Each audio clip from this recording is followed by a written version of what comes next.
What's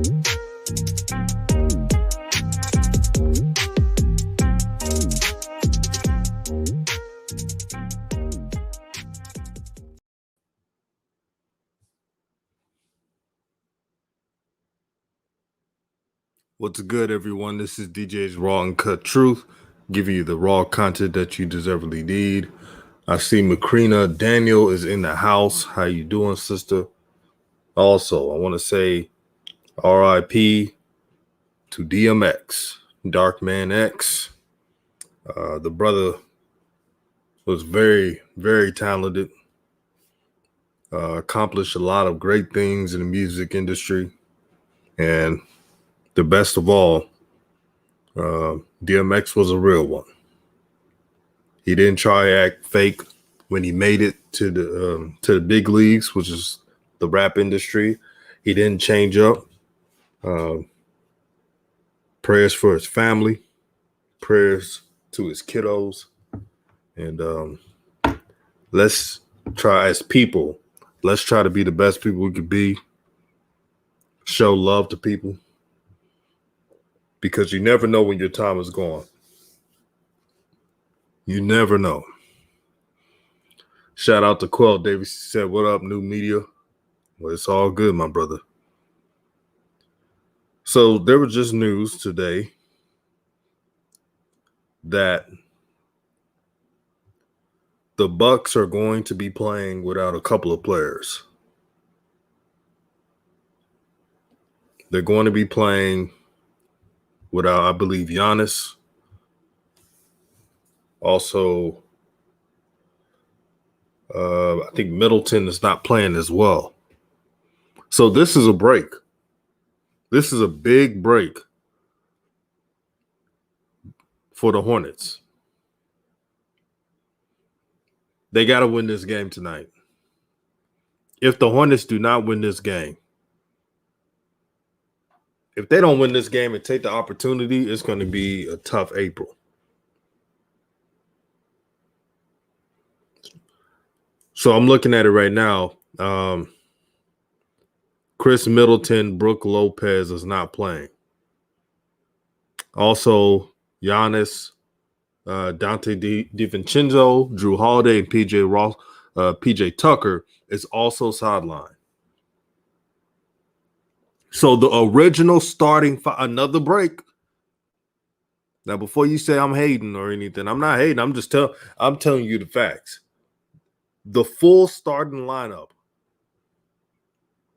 of the Milwaukee Bucks will not be playing tonight. They got to win this game, and the Hornets got to show up and dominate in this game. You ask any team, any good team, if this happened to them, would they be falling short? They'll tell you, no, we got to take advantage of it. That's what they'll tell you. They got to take advantage of it. They got to win this game, and they got to destroy these fools. Shout out to AJ Watson. He says original starting five is out versus the Bucks. Yeah, I see that.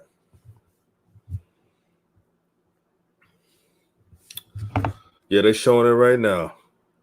All their starters are gone. Shout out to Uncle Vern in the building. Testing 1, 2, 3 says Hornets are actually decent without LaMelo, so they should win this. It's not even about having LaMelo or not. The Bucks have their whole starting lineup out for this game. So they need to make do what it do and try to win this thing for the night. Shout out to Larry Williams, New Media Nation United. Let's go. I see a lot of people ain't getting their notifications. You know what it is. It's YouTube stuff, man. This YouTube stuff is funny.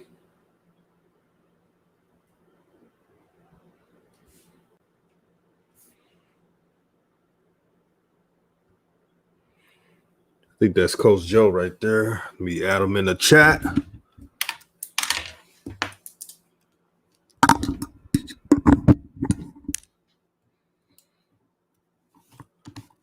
this right quick. What's good, Coach Joe? Well, hello there. What's happening today? How you doing this evening on this beautiful day, DJ? Doing well. Man, you heard about the Bucks? Man, their whole starting lineup is not playing. If this ain't a break, I don't know what a break is. Boy, this is the biggest break of all time. Oh my God. Wait a minute, DJ. You got to be kidding me. That cannot be true. Is that true? Yeah, that's true. Wow.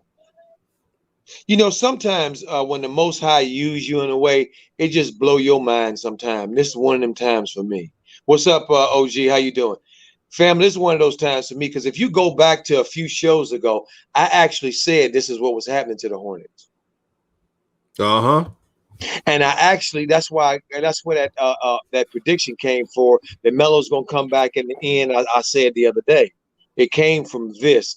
And so to see it breaking that way, okay, and me being the Most High using me to be a part of showing the way, it's one of them days I just laugh. Now, Coach Joe, I've never seen a team like have these breaks like this. Like, we know that LaMelo and Gordon Hayward and Malik Monk are not playing, but the teams they're playing against, they usually have a injury here and there, the key players. It's pretty weird, but here they are. You know, see, it's not weird to me, DJ, because I've seen it before. Right. Right now, I can't call the specifics of it because I just heard it. Maybe it'll come to me before the show was out to give some specifics about when I've seen this before, and why it looks so familiar to me. But it's fascinating. It's fascinating because it's about those basketball gods I've been speaking about. See. And they only will allow certain kinds of stuff to go on to get to the promised land and to also get to greatness. There's a trajectory that you have to follow, and they will aid you, and they're aiding them now. Uh-huh. I mean, Oklahoma City with a team full of G League players, and then the Bucks with all these starting five out. Come on, man. Boy, this is something it's been a while. I'll say that. And Hussein says if they lose this game, Mitch and MJ got some serious work to do in the off season. This team not gonna cut it next year. Well, I gotta add on top of that, they gotta make moves anyway. Facts. They gotta build around LaMelo Ball, the third overall pick. Things that teams are supposed to do.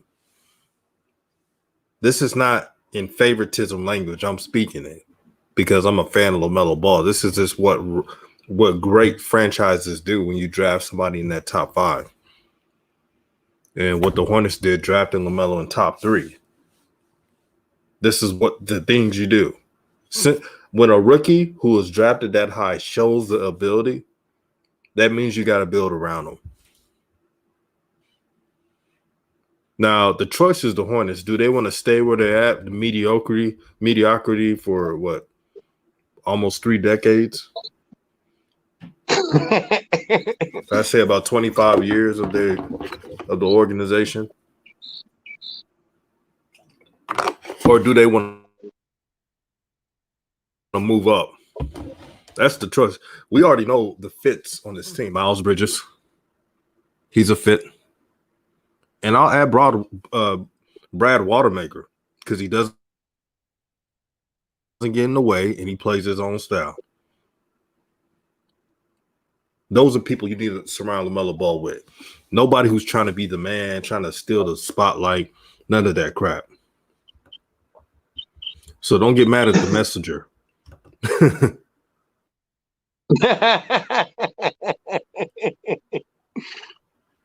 Leary says this should be an easy win, right? It should be, but we'll see. You know how this team plays down the competition. They did it with the Thunder, and luckily Terry Rozier was clutch enough to get them out of that. But it shouldn't even take that.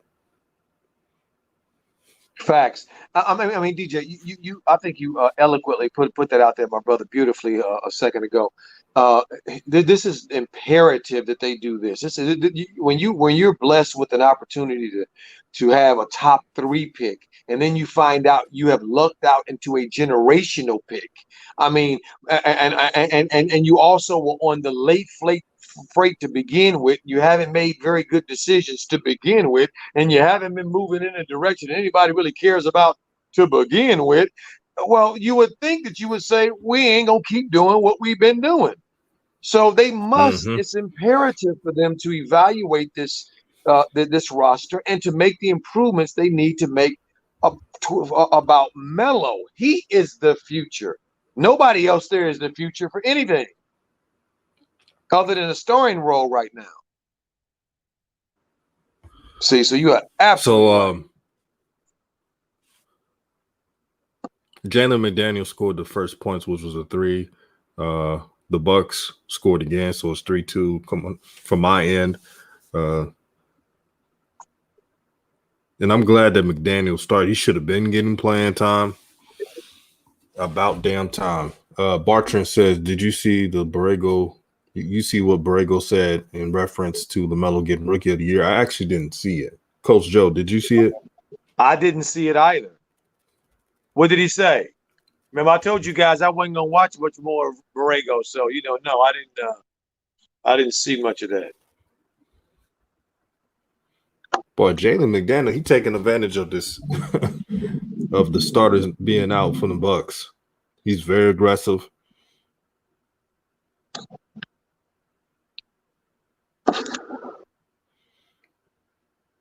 And what no one's talking about is PJ Washington, coach. PJ Washington has been so bad that even if you tried to move him, who would get him? Huh.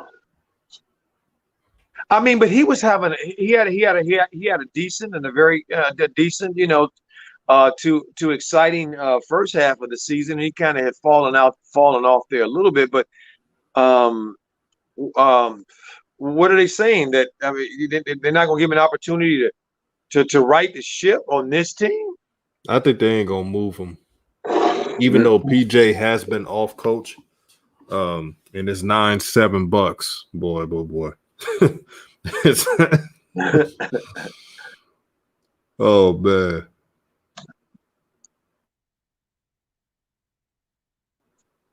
But you know what's funny, coach? And I gotta bring this up. When we mentioned that the Hornets are not, when we mentioned that the Hornets are not taking care of their business, blowing out teams that they should beat, now they want to bring up LaMelo not playing. I'm like, oh, now you appreciate LaMelo Ball. Oh, well, okay. LaMelo's not playing. I'm like, oh, okay.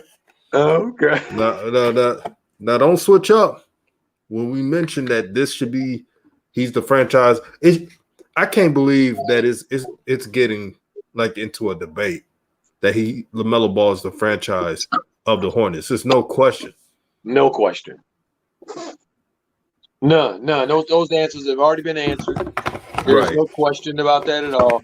The votes have been tallied, and they have been checked judiciously by Stevie Wonder and Ray Charles. So no, we're not looking at that any further. PJ's having a better game in this game, but shoot, the starters are not playing, so he's just taking the bench. Well, he better do that. Right. It's 10-9. Jaden McDaniels and Miles Bridges are doing their thing. Devontae Graham, he's just trying to do too much. He needs to chill. If he calms down, he could take advantage of this super depleted Bucks team. Yeah, but you know what? This Bucks team here, I'm looking at it. I just turned it on so I could see it. This team is not that they got some players on that team. I mean, I'm looking actually their reserves are better than the OKC starters. I mean, exactly. I'm looking at Jeff Teague. I'm seeing Forbes. I'm seeing Bobby Portis. These are players. Mm-hmm. I don't know who the other two are. But that's 3 out of the 5. And shout out to Mike Budenholzer, the head coach of the Bucks, not trying to simplify his game, not trying to do too much, and that's why so far the game's in striking distance for the Bucks. That's good coaching. Mm-hmm. But Good you managing, absolutely. good managing. You got to set the record straight when you're the Yes, coach. You can't yes, allow everyone to be comfortable. The that's problem with right. the Hornets, I don't give a damn who tells me. His favorites are so comfortable in their positions. Facts. That's never a good thing in the NBA. And, well, especially when you're a role player. Right. When you're a Okay. star, you got that treatment to do what you want. You have more latitude. Right. Right, but you still are on the clock. You have to show some production at some point. Otherwise, they're gonna yank your ass out of there too. Mm-hmm. Yeah. So, but you gonna let role players get comfortable. Now, what's ticking me off is right. When you're a role player, Right, and it's you're a 12. franchise that's trying to come up. Coach Joe, what the Hornets are not doing, they're not getting Terry Rozier involved enough in this game. If I'm Terry Rozier, I'm like Alpha man. We supposed to be winning against this team. Now I'm not saying hero ball, but Right. Playing get them within the more flow. touches. Yeah, playing within the flow. They got to calm down. The Bucks are playing with no pressure. They're playing with effort, smart. Jaden McDaniels is all over the place hustling. I like what I'm seeing. This kid wants to be on the floor.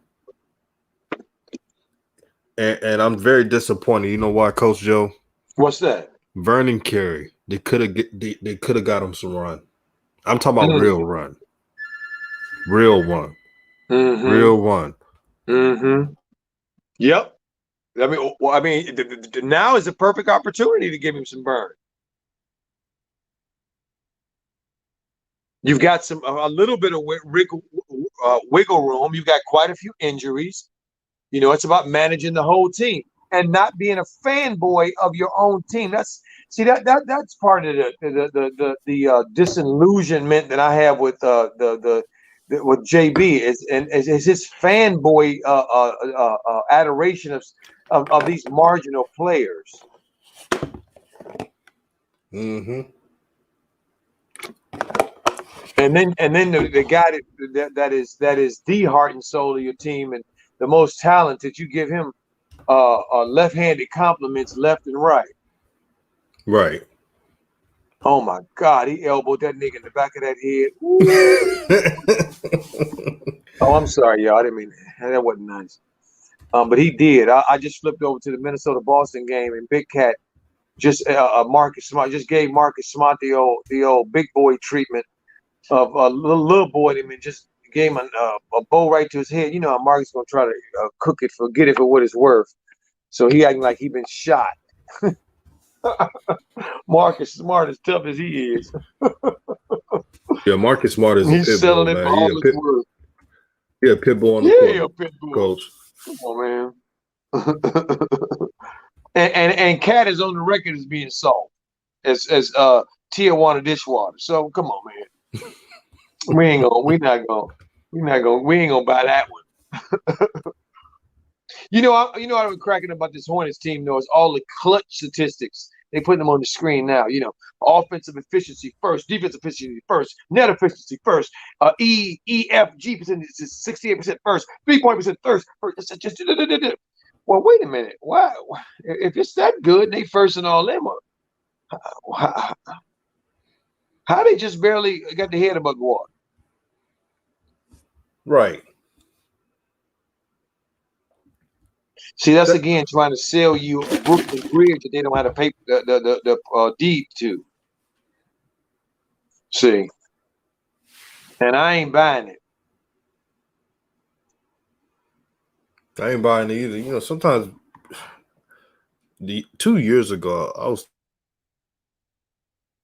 talking to one of my good buddies about these stats that they putting out here. And I ain't gonna lie, Coach Joe, some of these stats, man, it's like much ado about nothing. And they always bring up these type of stats on teams that are not elite. They'd be like, well, the Lakers are not this and that. That doesn't matter. The Lakers they won a championship and they contenders this year. Care about no damn stat. How many wins you Absolutely. getting against good teams in full strength? That's all I care about. That's the stat I care Absolutely. about. Absolutely. Because that's the only one that matters. Right. All that other stuff is somebody's opinion. Bartrand says, Borrego says LaMelo should be rookie of the year as he impacts wins for the team. Borrego says LaMelo is responsible for them having the 4th seed. Oh, some honesty. Borrego. Wow. He said that for real. I'm gonna have to go listen to that. I believe you though, Bartrand. Thank you. Thank you, family. That is hilarious. And y'all get the Wow. likes up. Get the likes up. You know what that DJ, you know what that tells me is that he knows what side of his bread is buttered on now. He don't want to be fired. Nah. He showed on. And he knows that Melo will impact that now. Melo will have some impact on whether or not they keep him or not. And I think he realizes that now because we've been watching him very closely, guys. And I hope I'm not trying to give my opinion too much here. People feel it's my opinion, but I have listened to every one of JB's press conferences before Melo got hurt, from the preseason all the way through to that point. And I do not ever remember hearing him say except one time that Melo was responsible for them winning a particular game, and certainly not saying that he impacted winning to the degree that that's the reason why they're the 4th seed. I mean, am I losing my mind, DJ? I mean, what's going on here? No, you're not losing your mind at all. You're not losing your mind at all. So this is some crap to me. Or it's him realizing, fessing up to, the reality of the situation. This franchise is going to go forward in a positive or negative direction based on Melo Ball. And that's it. And what y'all do around him, including you, Lil JB.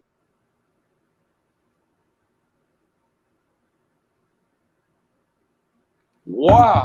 The mendacity to part his mouth and say that with all this left-handed compliment and all this old bull crap he's been saying about Melo and micromanaging him, managing like crazy, and not gonna say don't get me started on no Friday. And it's 22-18, the Hornets. Jalen McDaniels having a good game. Miles Bridges already got 8 points. Shout out to J&J Video. What's good, sister? Hope you're having a good day today. Bartrand, how you doing, J&J? How you doing, my sister? Bartrand said he's gonna send the link. We got Case in Point in here. What's good?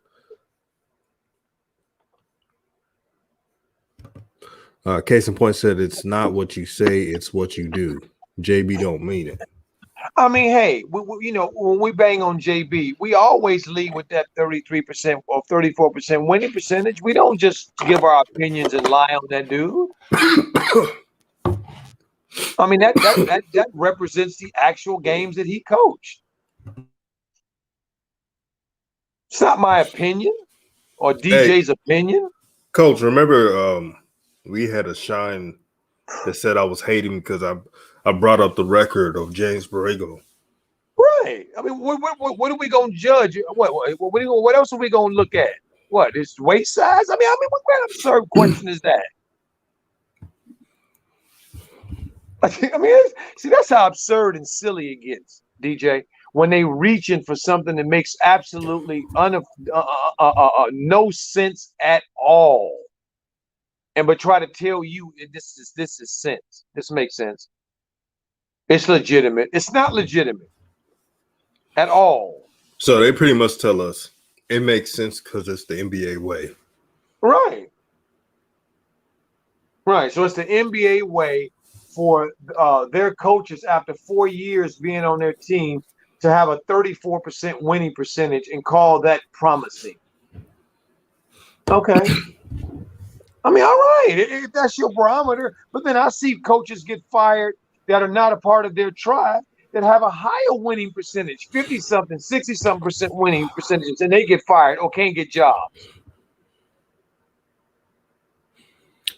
Oh, I forgot to mention Devontae Graham, 7 minutes, no threes made, 0 points. Terry Rozier, 0 points.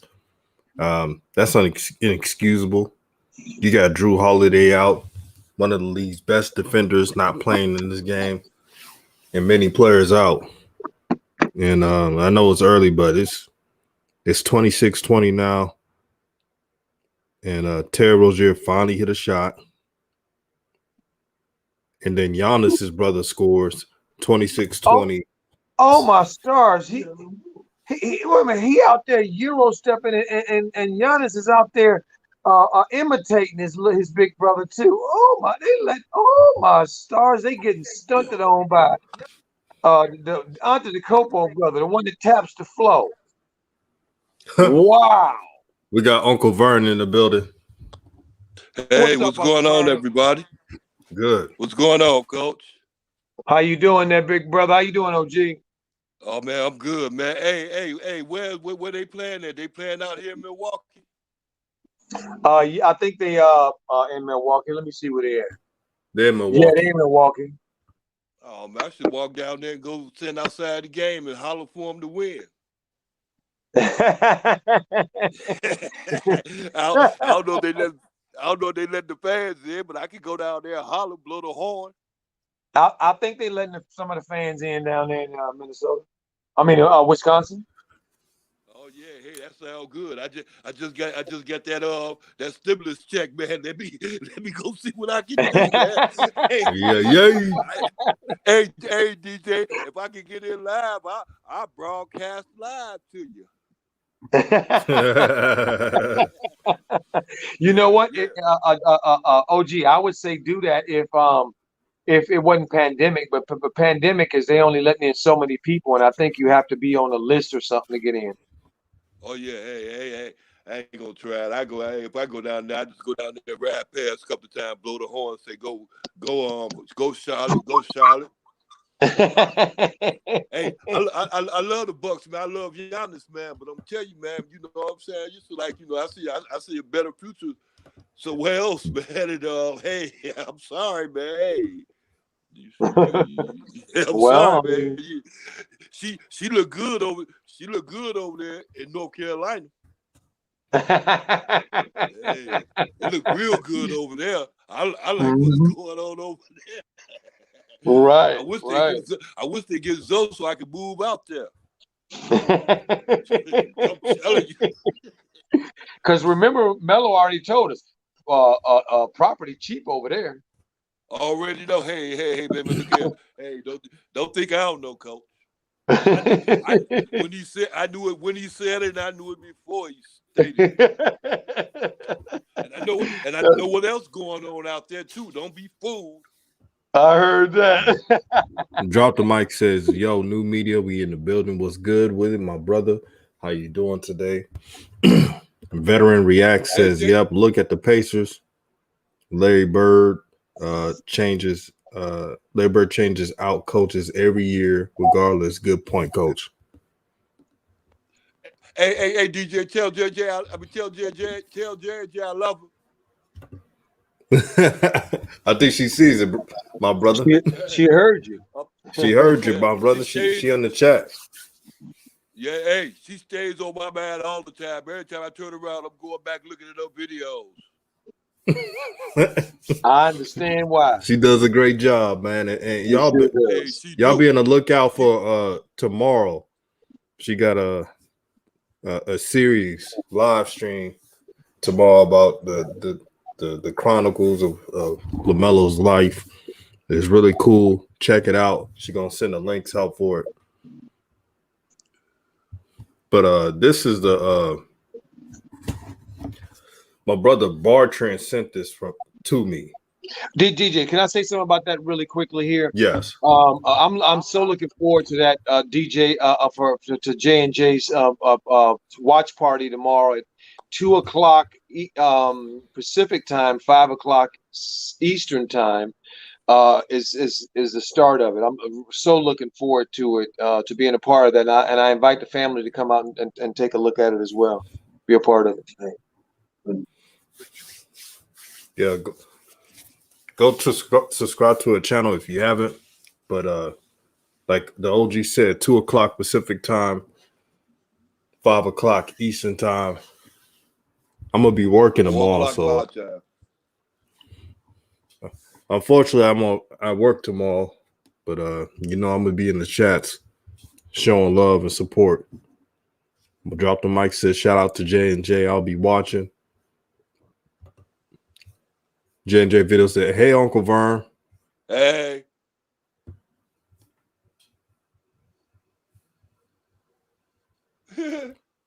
But yes. let me see the score right now.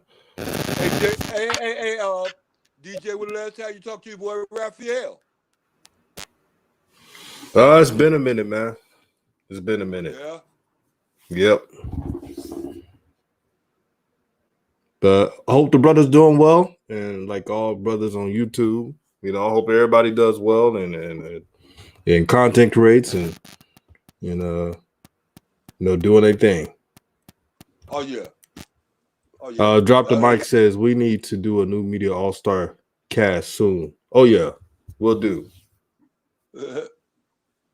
Drop the mic. What's up? Drop the mic. 28-20 Hornets. The Martin twins are playing. I believe this is Cody Martin that's out there. Yep, do it. Number 11. Y'all realize that's James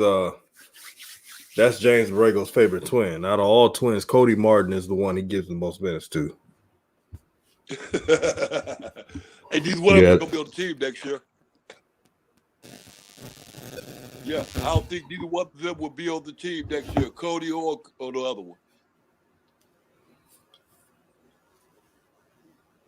Brian Forbes hit a 3, 28-23 Hornets.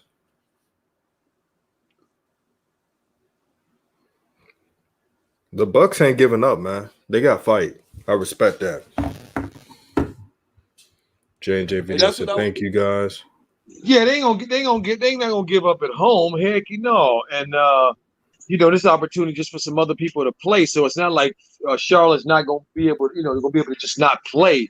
Just come out here and just pose in front and put in some old half-ass effort. No, they're gonna have to play like they normally would play, and then that'll be the difference in the margin if if they come out on top. But they can't mail it in. The NBA too, nevertheless. Yeah, they get a check too. So, and they have a history behind them as well of getting there. Hey, coach. Yes. Hey, I've noticed about that coach that the Bucks got, right? He was doing good. He always kept that average up when he was in Atlanta. Atlanta really wasn't that great of a team then. He was getting them 50 wins, them 70 wins. He was getting them wins, them 60 to 70 wins up there like in that order. He was getting them in like that. He's a good coach. Yeah, he Budenholzer. I'm a mixed bag on him. There are aspects I like about his managing, and there's aspects I don't like. I'm still a little confused at him not being able to devise a little bit better scheme to get Giannis open in the playoffs. Okay, I understand. And I mean, because he's had 2 years in a row of the same thing, and you just can't do that. You can't. You have to be able to solve the problem faster than that. So he has this last time. I believe if they get bounced again in the playoffs and don't get to the finals, the Eastern Conference Finals, I believe they'll fire him. But you don't think like everybody else thinking it's just Giannis is the one that's the problem then, huh? Say that again. I'm sorry. You don't think the problem is just Giannis? Well, I do, but I don't think you can. I do think that Giannis is part of the problem, but I don't think that you can fire him. No. But you can fire the coach. Okay. And somebody got to go. Yeah, but then I go right back to what that point I made at first. Like, dude be getting some games there. He get games there. It seems like he be winning games just on his talent alone. Not Giannis, but the coach. Right, but it's not when you have just generational talent like two-time MVP, you can't keep coming up short the same way and allow that coach to continue. That means he doesn't have the answers and he can't take you over the top. And as I look at Mike right now, whose face just showed up on my screen, he looks very stressed. And Okay. they are what, a second place in the Eastern Conference right now? Yeah. I guess So, somewhere up in there. They were the third, fourth. Yeah. right. So Yeah. no. Charlotte's are in fourth right now, I think, but I think they're in second behind Philly. And Right. so they're in a great position. So he shouldn't really be stressing, but he is because he recognizes that he's on the clock. If they don't get to the Eastern Conference Finals, he'll be looking for a new job. They're gonna make a change. Yeah, they're gonna make a change. I understand you. I agree with you too. They're gonna make a change. If they don't do it You this know, season, there'll be a change. right? That goes Because with a whole lot of teams. they're absolutely right, and particularly those who have some of these generational talents on their team, Right. I agree, Coach. like I Giannis agree. and then you add a Drew Holiday and you add a Robin Lopez and you add a Chris Middleton. I mean, at some point, you just look at it and say, well, we just need more time. Well, sometimes you just run out of time. You just run out of time, and he's on the clock. He's running out of time. He don't get it done. He's out of there. I hear you. Oh, he get a job though. Oh, and no doubt about that, because he's already proven that he can manage many aspects of the coaching of being a coach in the NBA, and so he'll get another opportunity because he's also a part of the right tribe. I agree. I agree. Yeah, I agree, Coach. I mean, I got I guess the Antetokounmpo brother tonight, he gonna make me eat my words, boy, because he out here clowning on these dudes right now, going down and putting Oh the ball yeah. in, looking like he all athletic and everything, and I'm like, whoo, I've been banging on him like an African drum. He getting ready to bang back on me. Yeah, he is Eh, athletic. Hey, I used to be athletic like his. Hey, Coach, my game used to be, to a certain extent, my game used to be athletic like his. I didn't have the mindset. My mindset was upstairs wasn't working. Downstairs was working good. Upstairs wasn't working. Well, I'm glad you told me that, OG, because I now that I remember, you're absolutely right, man. So I apologize to that brother again and again and Yeah. again. I won't say nothing else about him again. Yeah, everybody on the same level. I could jump out the gym. I'll tell you, Coach, I was jumping out of the gym. I was jumping out from right beyond the free throw line. Right when I was in high school. When I was in college, I was jumping outside of the free throw line. But as That's far as, right. you know what I'm saying, putting the moves together, get all man, I'm telling you, warm-ups was good. Warm-ups was good, Coach. I was an All-American in warm-ups. Yep. Get to the game time, man, you got to start thinking, you know what I'm telling you, man. You can't, I'm telling you, I don't know what to tell you.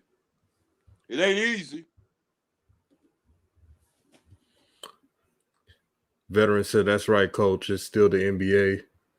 Shout out to Shay Parks. He said, "New Media Nation United." No doubt. Hit the like button.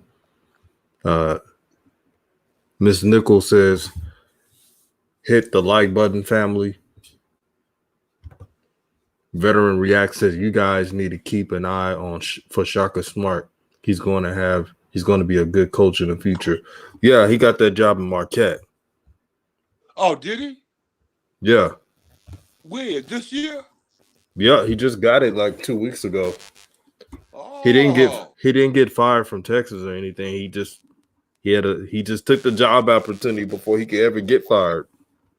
That was Right. smart. Because remember, he got upset in that tournament by Abilene Christian. Yeah, I remember when he was at Texas. I mean, we was out there with the Longhorns. Right. Yeah, I remember. Yeah, I know he had left Texas, then he went somewhere else. That's the smartest thing the coach could ever do. If you're a coach and you feel like you about to get fired, you got upset in the tournament, and you can sense that out. The best thing you could do is if you got an offer and it's good enough and it's a good enough school, take it. Right. Oh yeah, hell yeah. Because look at the contracts they selling these people getting. They multi-millionaires coming in right off the bat. College got a lot of money. They got a lot of money. Sean Nichols says big shop Chauncey Billups.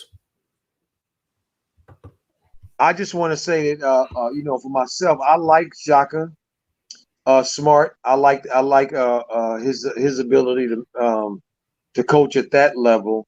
I think he might be pretty good at managing on the big level. I clearly think Chauncey Billups deserves an opportunity. Oh, I mean, absolutely. Come on, man. That just goes without saying. So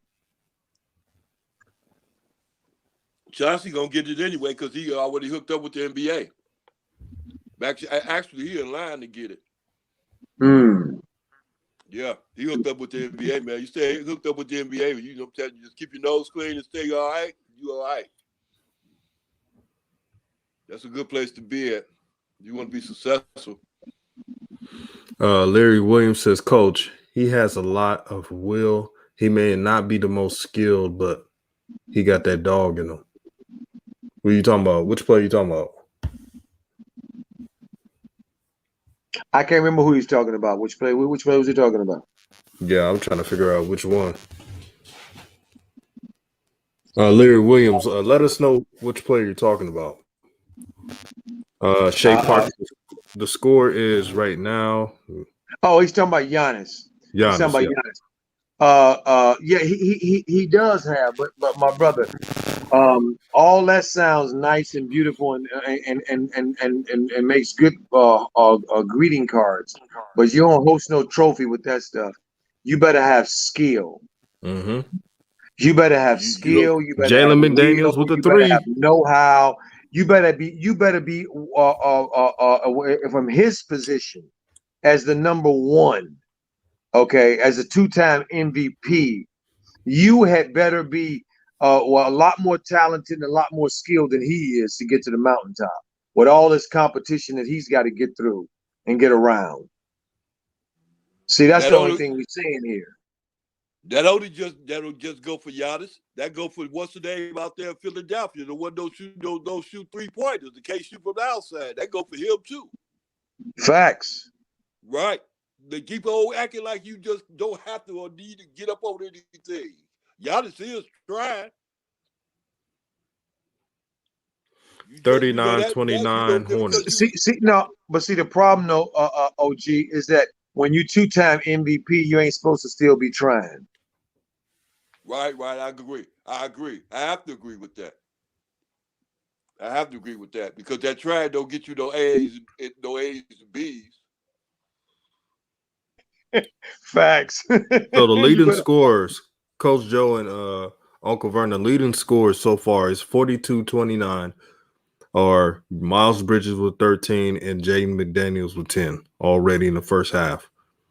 The players that are supposed to be the stars in this game, Devontae Graham with 2 points and Terry Rozier with 2.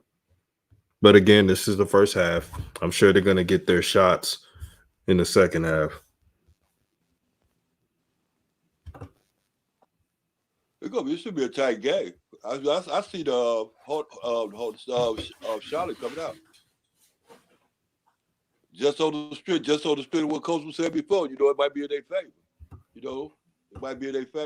I like that. I'm in their favor. I want to still win. Yeah, I was telling people, nobody wants the Hornets to win. You know, who wants to have LaMelo on a losing culture anyway?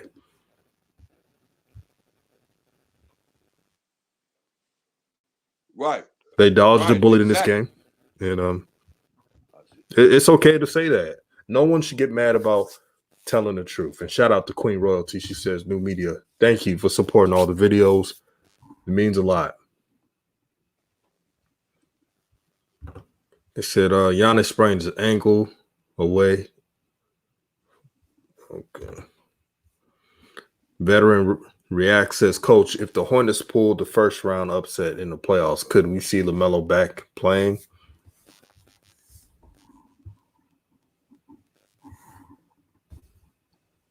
Coach Joe, you You know there? what I like about Yes, I'm here. I'm sorry, DJ. Go ahead.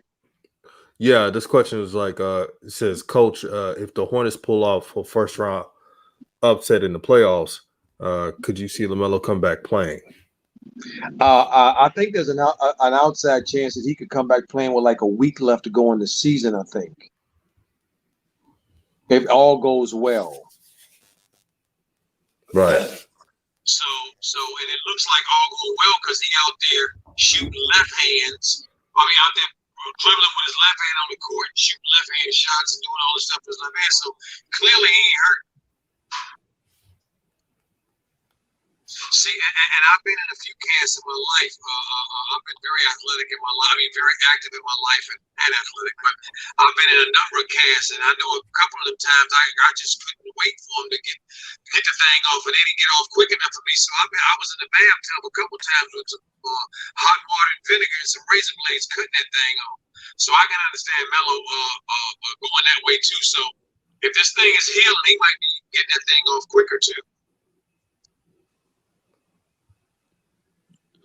you fading out, Coach. All right, let me come back.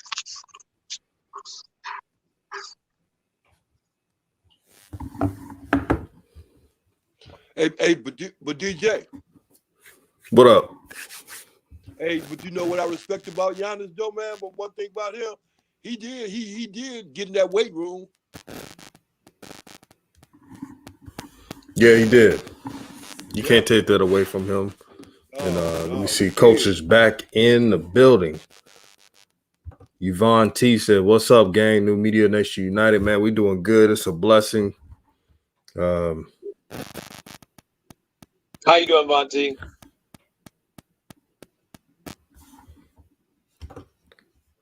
Carolina fan 2016 said, "I just saw Melo holding a water bottle in his right hand. He may be back by the end of the month. You never know." The question is, if LaMelo got to ask himself in the team, if I come back, what will be my role? Oh no, DJ. I think it's already been answered. I mean, that's why I was saying what I said about JB. JB, when we see Devontae's activity and we see all the rest of the fallout, this is his team. It's his organization. Clear now.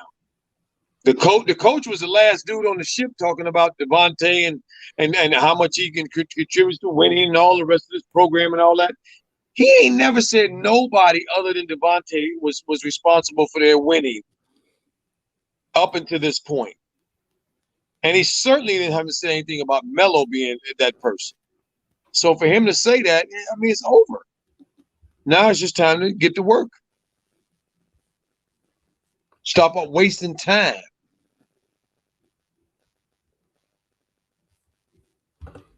Shay Park says, "Okay, what about this? How does a panel judge today's bigs versus old score early 2000s and 90s bigs?" Today's bigs have more array of skill. Now, I still haven't seen anyone that has a talent of Hakeem the Dream Olajuwon, but Joel Embiid and others and Jokic, they're very talented. They can play in any era.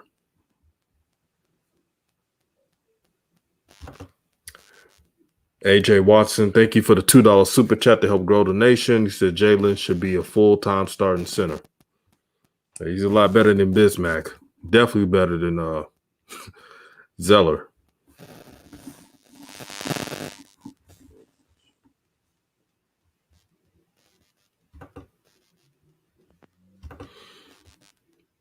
Bartrand says Olajuwon could play in this era.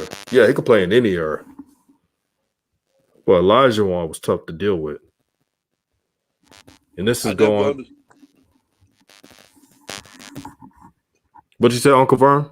I said I never understood Olajuwon's game. I never understood it really because he was from Africa, like that. And I didn't think that peoples in Africa caught on to an NBA game like that with the pump fakes and all other moves that he had. I didn't never see no player in Africa, even since him, come up with them kind of moves. It seemed like he was like born. It seemed like he was like born with those moves.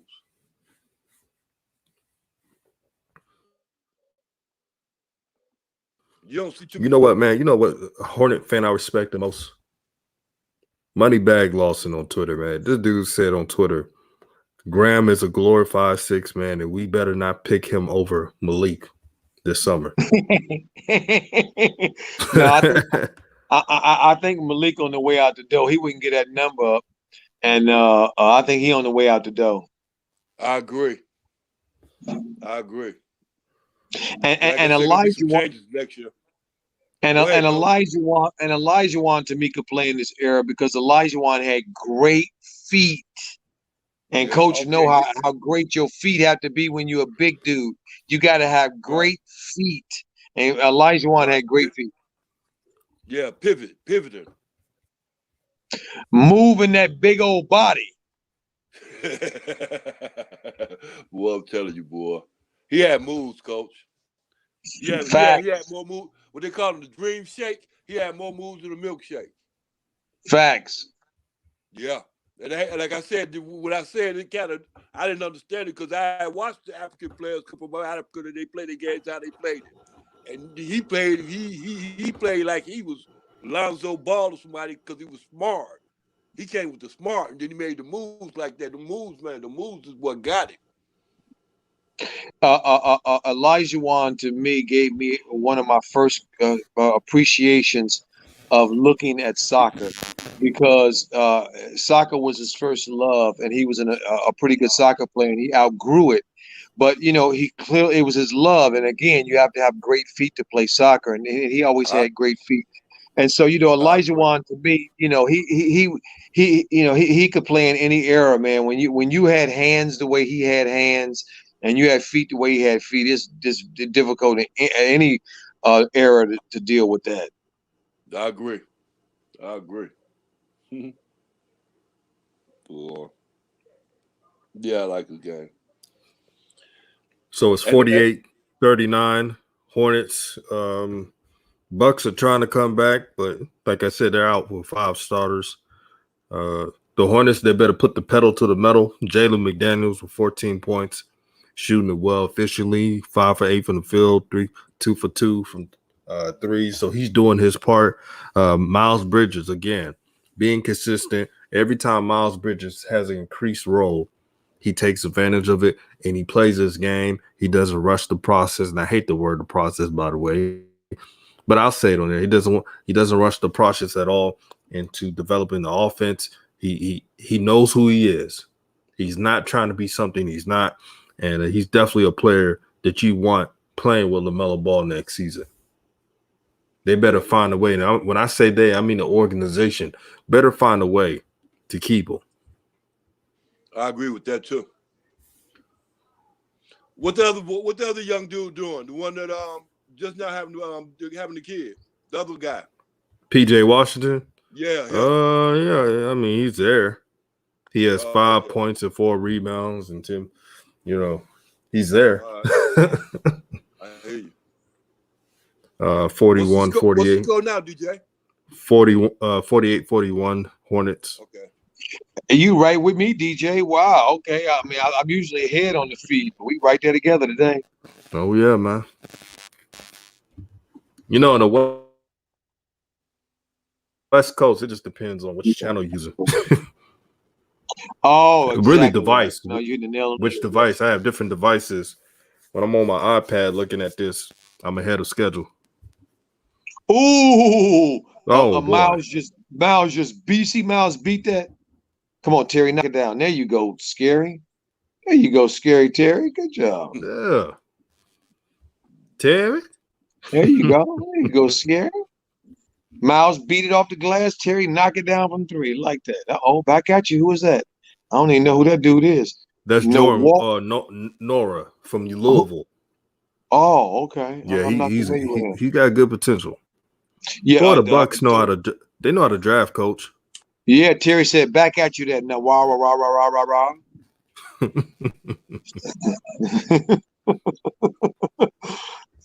But right back on his head. Oh, look at they kicking the ball. They playing soccer now. Yeah. These teams that don't have to, they might jump out and turn into any game real quick. Shout out to TB. He says from experience, basketball comes natural for soccer players like Dream.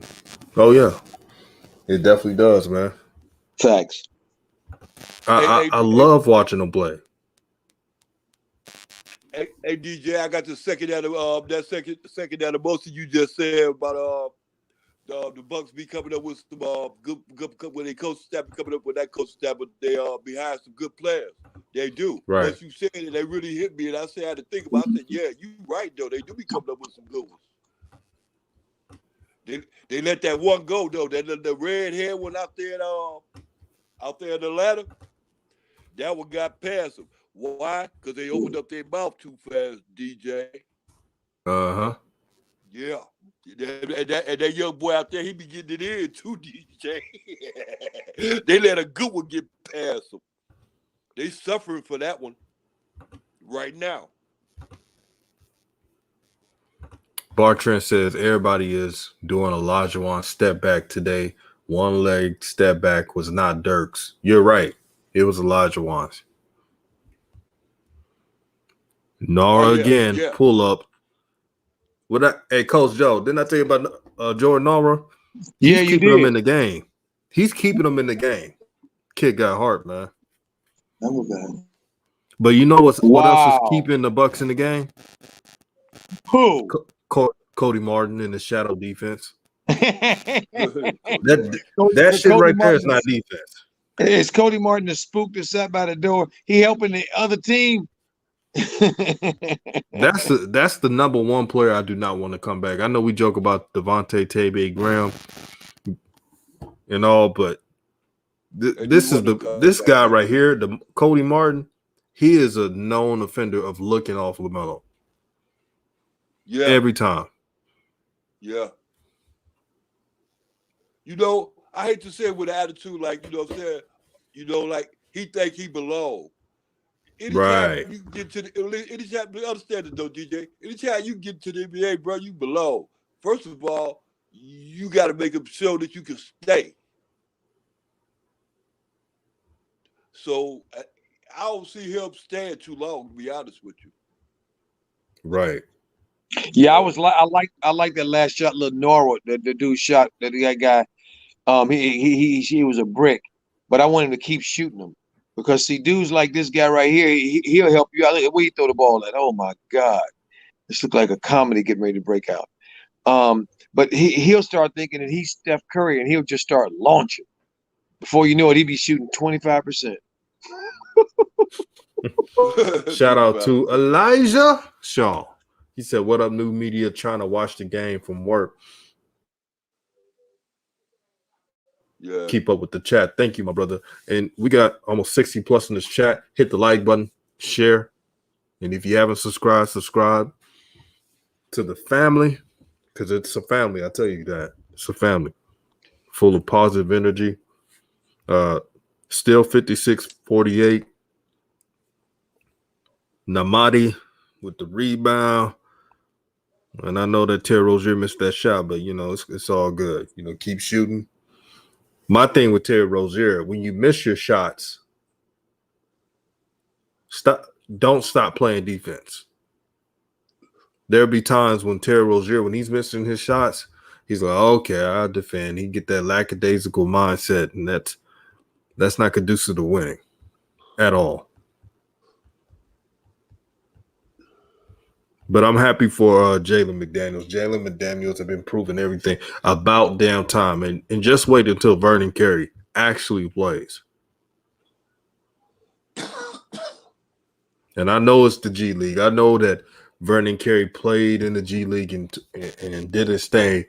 But I've seen enough from the G League to know that he's better than what I've been seeing from Zeller and Bismack combined. Some games it feels like the Hornets don't even play a big man. That's how bad it is. Let's see. Shane says we in the club hollering "Tay Bay Bay." Hurricane James Borrego. Yep, Dirk did grow up in soccer. Shay Park says, "Yeah, I really wanted the Hornets to take him. Yeah, Jordan Nora would have been a good fit with the team."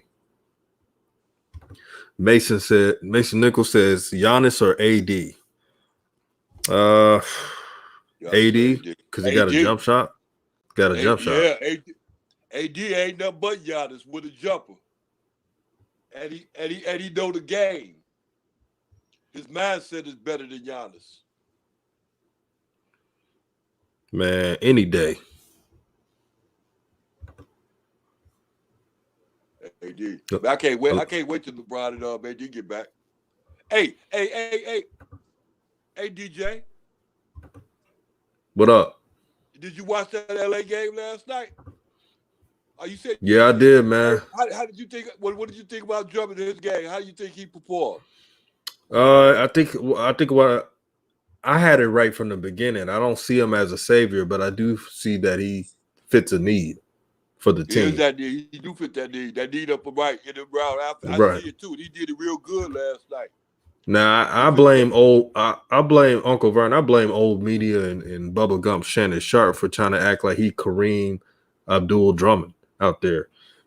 But that's not what they're asking him to do. They're asking him just to play defense, be a space eater, and wreck shop. That's his job. Up in the inside, on the inside. Right? Right. Yeah. I can see him being a beast up in the inside. And once he get that little roll down, he need to get down and everybody get back. For what he was doing yesterday, I can see him doing that man foot real good. Get the rebound, taking up all that space up there. Man, I can see that real good. I can see a good future with him, with them, especially for this season. They need that. That's what they need for Brooklyn. Elijah Saul said trying to send this female inmate out of the hospital on one screen and watch the other. Oh, you must be talking about a trial or something.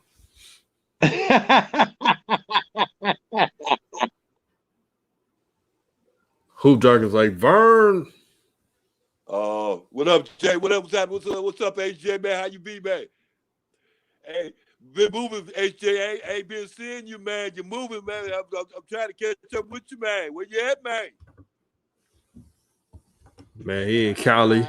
He in Cali doing his thing, man. Yeah. Elijah Saul says, "Can you imagine Melo dropping it off to McDaniels? Oh man, that pick and roll is nasty."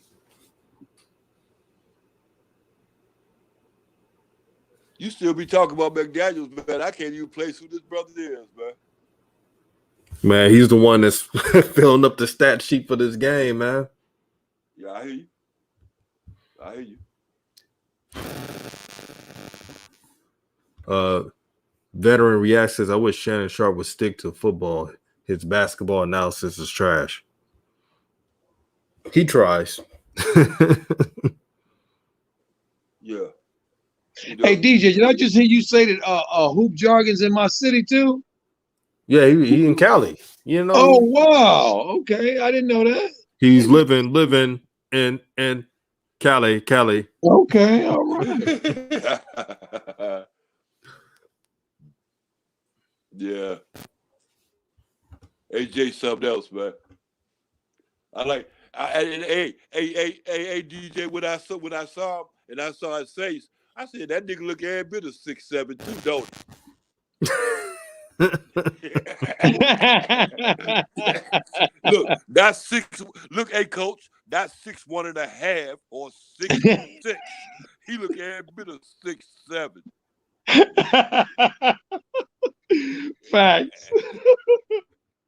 Hey, he trying to say, "Coach, don't F with me, man." Coach got love for you. A Hoop Jargon, man.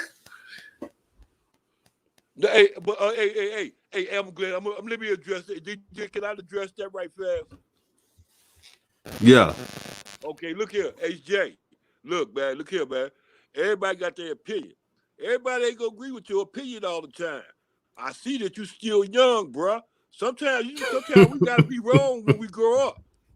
You understand me? It takes sometimes it takes more than just 6 or 7 times to keep touching hot objects, thinking that you can keep doing it. We gotta grow up. Look at me. Look, HJ, I'm 63 years old. I'm still learning. Hey, Uncle Vern, who Yeah. who Jargon was just joking. I already know. Hey, look. I'm gonna tell you why I said that, DJ. Because remember when him and Coach was on the other day, Coach had an opinion and didn't agree with him, and HJ be thinking everybody be jumping on him because they don't agree with his opinion. It ain't that. I want him to know that, DJ. That's all. I love that man. It's just a difference of opinion, man. Somebody Right, on DJ? Twitter who's a Hornets fan says number 10 is single-handedly bringing the Bucks back in the game. Yep, he's doing all that, but when we say it, it's World War III.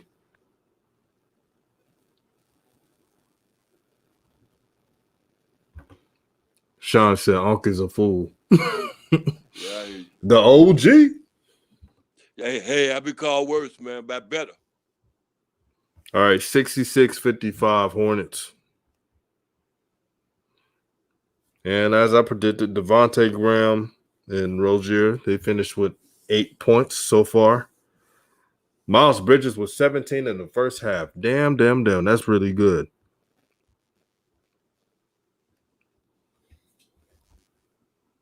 Elijah Shaw says prison work is never done, but Hornets need this win. Uncle Vern needs Jello so he can hit up Big Baller for me. Man, for real, I'm trying, man. I'm waiting, man. I'm waiting. I see it coming, DJ. Mellow and Zoe. Well, Jello better play. Jello better play Facts. somewhere. Jello shoot He can't threes. sit around the house. Jello shoot threes like he's unconscious. Well, Jello been shooting dust since Jello been shooting dust since he ain't played. They ain't got him on TV. They got to put him on TV so he can shine. I already know how it works, man. That's how. Tell him, coach. Well, he just need to play. Yeah, you got to get on it yourself. Once he get on the start like he get on in his first game, he hit 4 or 5 in a row. And then he get another game, he hit 6 or 7 in a row. And then what are y'all going to say?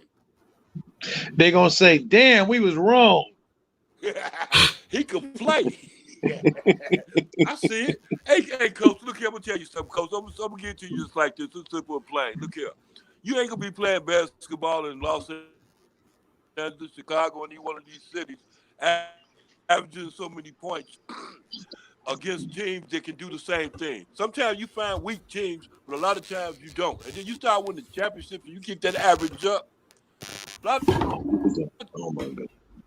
times your average ain't gonna fall. There goes Jello.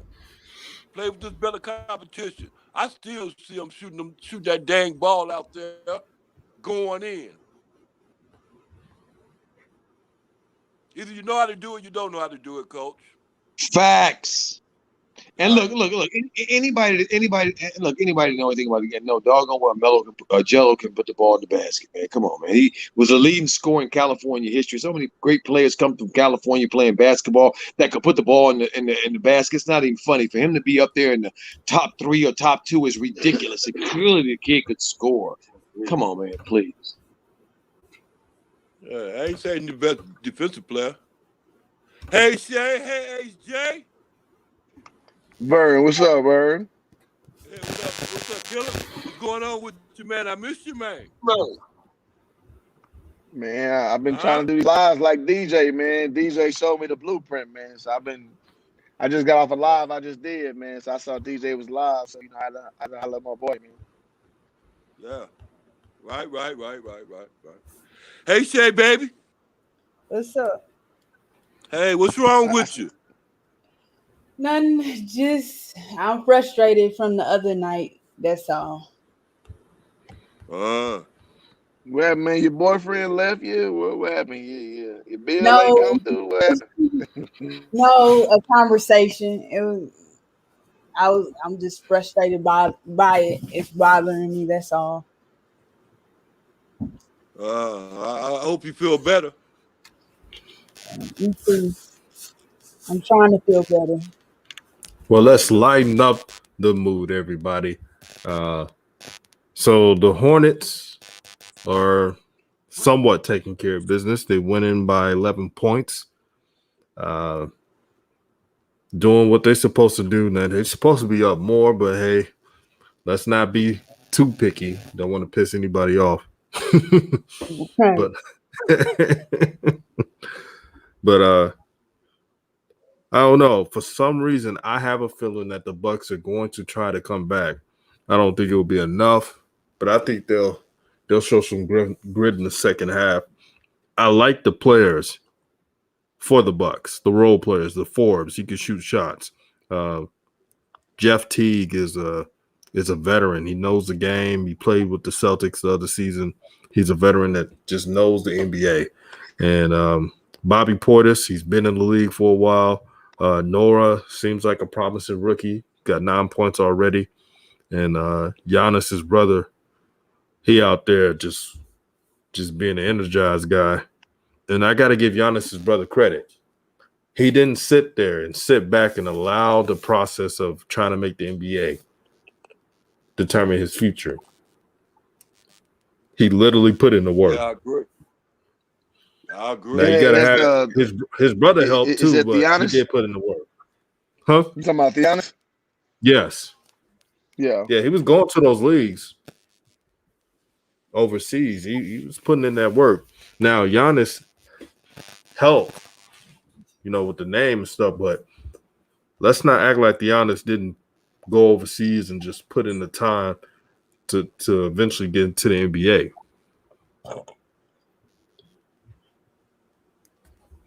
Yeah, he got drafted the same draft, did he? Like in the second round, though. No. He got drafted a draft ahead, like a year ahead. See, Okay. Giannis was drafted in yeah. 13. Giannis was what I remember drafted in 2014. I know it was in the late round and the second round. New York Knicks picked him up. Right. Yeah. They probably was thinking, we're going to get the next Giannis. Right. No, I think that's the Lakers. Let me look. The Knicks did draft him. That's Alex Antetokounmpo. That's the third one. It's like four, bro. Yeah, that's the Alex is the one the Lakers got him. Yeah. Yeah, Knicks got him, and then he went down and played with the Bucks. They let him go, and then he got a chance to get on with the Bucks with Giannis. Elijah Shaw says. Yeah. Elijah Shaw says they won't even give him a chance to prove himself. It's almost like they think he might be what Melo is, and they let him slip through the cracks. Wait, you talking about Jello? If you talking about Jello, I don't. No offense to Jello, but I mean, I don't. That's why I don't try to compare brothers. They have different styles of play and different talent levels. Facts. And right now, it's okay to say that LaMelo's the best one right now. Every time somebody says, well, like if someone asks me who's the best player right now, I'm going to go with the one with the most packages. And that's LaMelo Ball. He could go inside with his dribble drive. He can shoot the three. He could do a floater. He's starting to do mid-range. Yes, Lonzo's a better defender, but in today's NBA, you got to have some damn offense. Yeah. Let's keep it a buck. It's not a competition. It's just common sense. What do you want me to say? Lonzo? When there's games where Lonzo can have 20 in a game and he can have 7 in a game like that. Mm-hmm. You don't know what to get from Lonzo. That's his only problem. The only problem with Lonzo is mentally. Mm. Is he going to have the mental fortitude to attack the basket? I tell you, we're giving Lonzo 16. I would 16 ain't enough. The king of I want to say 16. that because I King think of 16. as you recognize with, and DJ, if you kind of understand this, if you recognize with Alonzo, every time you turn around, every year he get better and better. You know what I'm saying? His game get better and better. He got to improve. He's improving. He ain't declining. He's improving. So if y'all don't see no improvement, you know what I'm saying, in this game, then to a certain extent, you really ain't trying to see it. Because you want to continue to keep questioning the obvious. And the obvious is he stay away from the basket, he stay away from the free throws because he ain't getting through free throws because of his confidence. That's obvious. After that, he ain't got, like I said before 1,000 times, he ain't got too many more weaknesses when you get too Hey, confident. yeah, and I want to point this out, man. I'm gonna point this out, man. His free throw percentage is up to 80%. That is a huge jump from 45% where he started. So we got to give credit to that, man. Well, you know, the school of thought is that if a person can shoot 75% from the free throw line, clearly they can shoot. So the idea that That's facts. Lonzo shoot, and the fact that they say Lonzo can't shoot, anybody that still holds that perception is just a damn hater. Okay, because if he shoots 80% from the free throw line, clearly he can shoot. God, dog. Same thing about LaMelo too. That's what I kept hearing. Yeah. But Oh see, yeah. The pundits told you. The pundits told you that LaMelo Ball wouldn't. He didn't like to drive. And we saw that he made quick a lot of that shit. So you know what I mean. Like you got to understand. People just be putting unfair things on people. And me and DJ said this many times. You're just cheating off somebody else's cheat sheet, and you're not doing the real research on your own. So it's unfortunate some brothers, take a, what I mean, they take an L in evaluation when it's not true. right. With It's so interesting. They say this is an abbreviated year, and they couldn't put all of their apparatus in place to evaluate the talent. That's why they were so off on many of these picks in this year's draft, saying that they weren't any good, or this draft is one of the worst ones ever. Yada yada yada yada. Okay, Melo is one of the most documented players since his freshman year of high school. So anybody's running that game talking about they didn't have enough tape, smape, late, or date of Melo is full of shit. Yep. That's facts. Yep, I agree with that too. And shout out to the sister, Claudia Taylor. She says Lonzo's starting to get more confidence. He just needs that one coach to let him be him and unlock his game. What coach? Oh, never mind. No, what you said, Shay, because I think this will be a good answer to what coach, like, because I don't know my NBA coaches like that, except for the ones that been here for a minute. But which coach would y'all say is good for him? Coach Joe. Yeah. Coach Joe in the house. I could coach him. Heck yeah, because I treat him just like LeVar. I agree.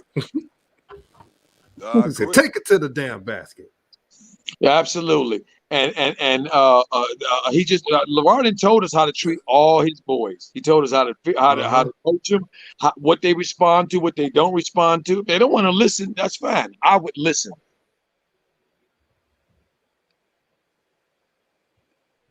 Because LeVar Ball has shown us very clearly he knows his boys inside and out. He know what their abilities are. He know what they can do, what they can't do, what their strengths are and their weaknesses are. And anybody that wouldn't want to use that information, I just don't understand why. I don't get it. It doesn't make sense to me. I don't know. But to answer your question, Shay, I think if he goes to LA, look, I think Lonzo has already proven by improving his shot, improving his free throws, and improving in many people's eyes, a dude who showed up the first couple of years in the league, that he's different and that he's a pro and that he that he's going to be in the league to make a significant impact on the league as him. But I don't think he's going anywhere in this NBA to have the keys as he would have had him if he's coming out of college or that kind of thing. No, he's going to be sometimes having the ball in his hands, and sometimes standing in the damn corner shooting pull up. Spot up threes. So like a Rondo. Yeah, I guess just a A more bigger. offensively version of Rondo. Well, no, a little better because he shoots a 3-3 better than Rondo, and he shoots free throws better than Rondo. Just like a Rondo mixed with a little Avery Bradley action, kind of situation. It's funny, man, because who would have thought Lonzo Ball would be the player he is now? How he played at UCLA. So, whatever though. I think that's a testament of how he evolved, which is, I think it's impressive, his own merit, because you got to see how you shaking out. How does the league receive you, and what do you do to counter it? So I give him a lot of credit, of where he's at. Yeah. TV says schedule don't seem that bad when the fact that the injuries. Lakers may not have LBJ and AD. I actually think the Lakers will win that game against the Hornets. Yep. Even while LBJ, because they have improved. They almost beat the freaking fully recharged Heat without LeBron and AD. What you think, Coach? You think the Hornets you think the Lakers can beat the Hornets without AB and LeBron? If the Lakers can beat the Hornets without AD and LeBron, yes, I do think they can. Absolutely, I do. I think they can. I think that if you look at the overall talent of the Lakers without those two players, if they can get Kuzma back, clearly, but I understand he's got a calf problem, so you know how those can be problematic.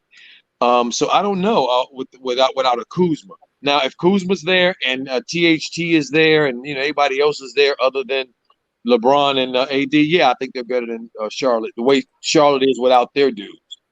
Yeah. Claudia Portia Taylor says, I will bet everything I won on that Baylor game that Melo will be back before the season is over. That's a good bet because that may happen. How many games left in the season? Like 2 or 3? No, it's more than that. What you said, 2 or 3, huh? Yeah, 2 or 3. I heard. I thought, man, I ain't gonna lie, man. With this abbreviated season, I don't know. I heard it's like 4. I heard somebody on Undisputed say like they play. They got 10 games in 4 May. seasons game left. You count. Oh shit. Okay. Damn, I don't know if I was listening to him. Sorry. What when the playoffs started? They got 20. I believe they got like 21 games left. Bro, they out here Shit, shooting I'm where out I'm at. What they doing, Shay? Shooting.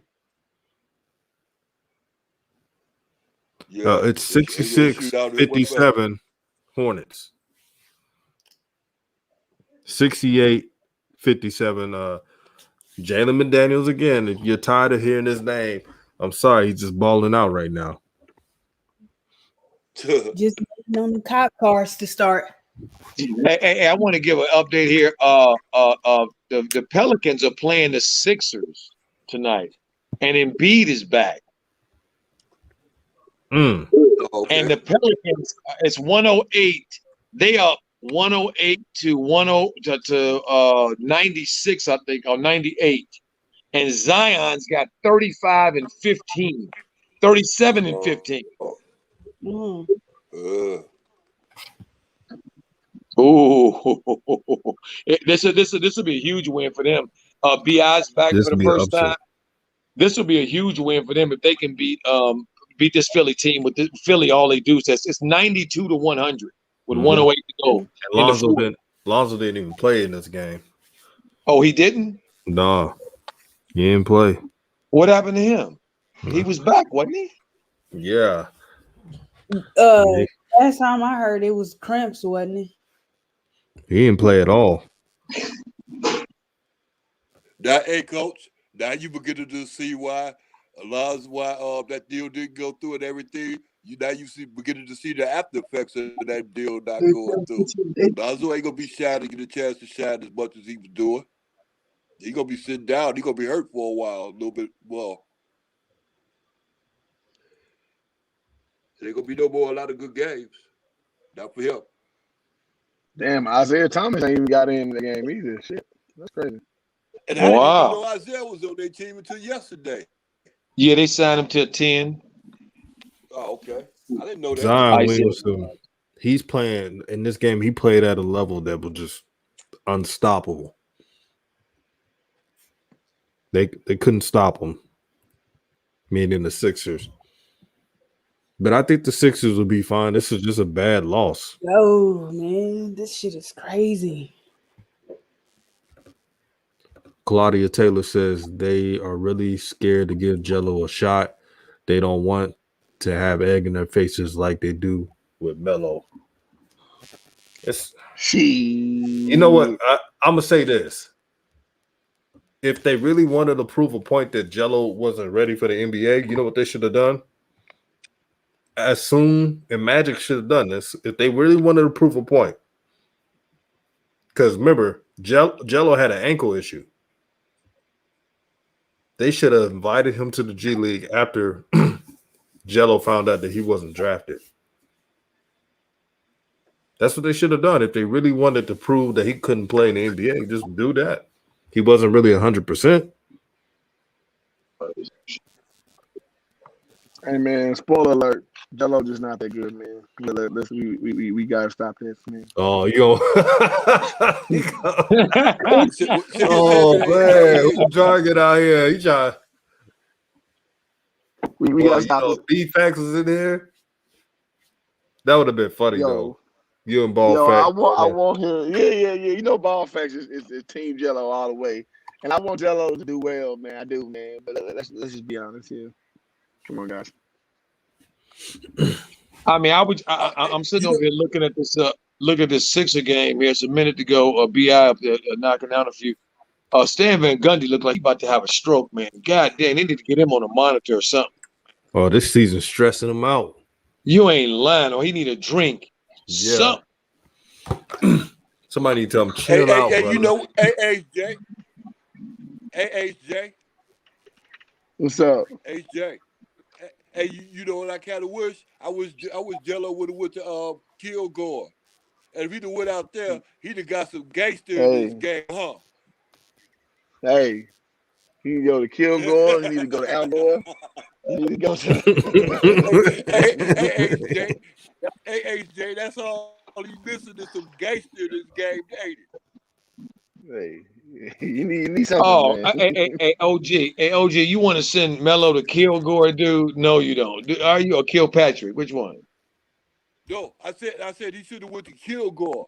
That was an inside joke. AJ don't go in. Hey, coach. I don't know if you know it, but there's some killers out there at Kilgore. Kilgore be getting known for getting killers. Hey. And Kirkpatrick.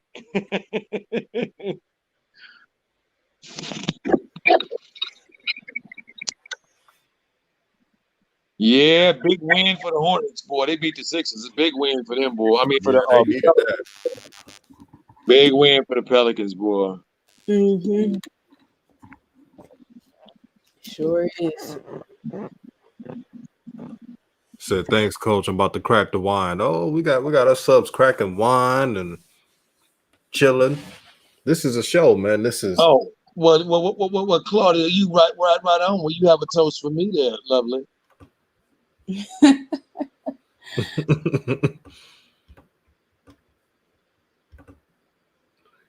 Man, I'm sorry, man. I know I don't agree with Skip Bayless all the time, but I still laugh when he calls Drummond Kareem Abdul Drummond.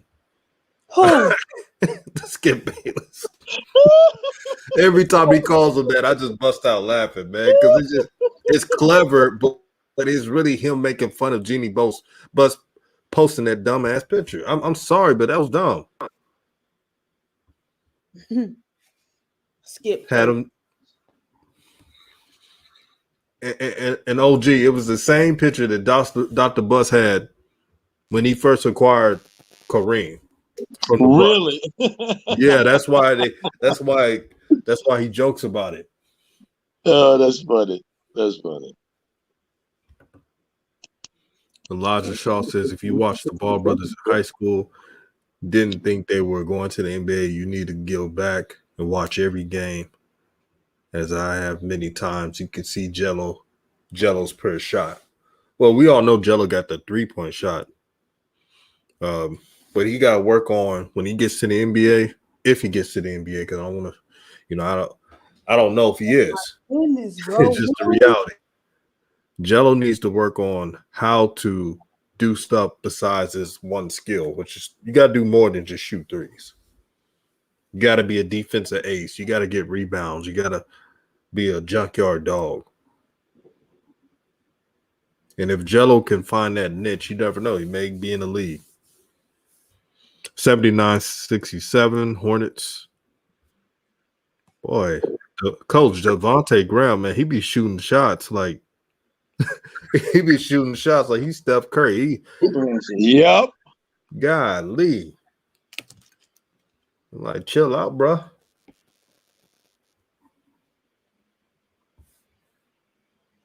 Jeff Teague drives again. And one. Don't Jeff T got a brother also? Marcus Teague. Yeah, he didn't really pan out that much. Yeah. Man, you wrong for that, man. Talking about Genie Buster's the reason why Kuzma got leg cramps. Oh my God. Hey, man, they grown. They can do what they want. Perfectly happy with Phil. Claudia Taylor says, please tell me the difference between Jello and Clay. Well, Clay, historical standpoint of percentage, probably the best, I'll say the best 3-point percentage in NBA history. Plus, he's the best defender in the league, some will say, as a guard. So he has that going for him. Jello could shoot threes, but I don't think Jello could shoot threes as good as Klay Thompson. I mean, Klay Thompson got a burner.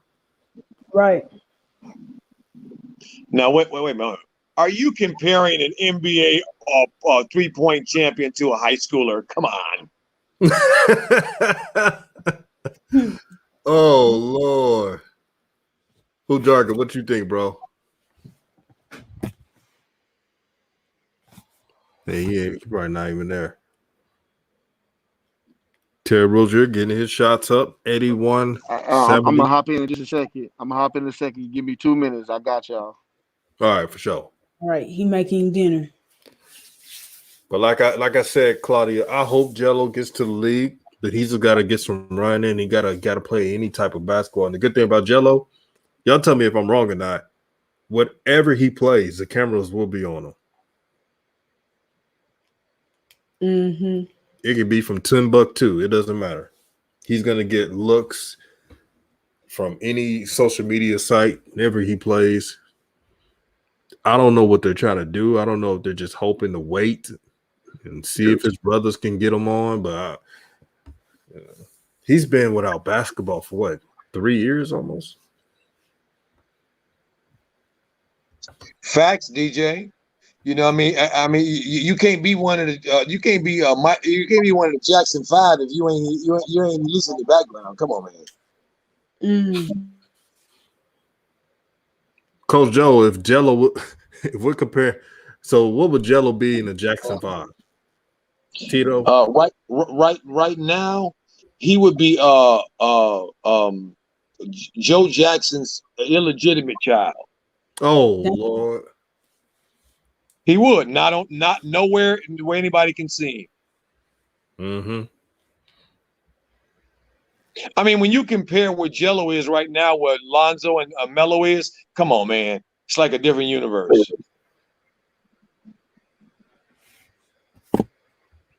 He is so far away from where they are right now. It's not even funny. Mm. Right. That's why I try to be careful when people say if LaMelo could do it, Jello could do it. I'm like, LaMelo, people are saying he has the potential to be a star. Matter of fact, he's already shown star ability. They just don't want to admit it. But LaMelo is something we haven't seen in a while. A long guard with handles, like he's 5'10" or something. It's great. No, it doesn't. Yeah.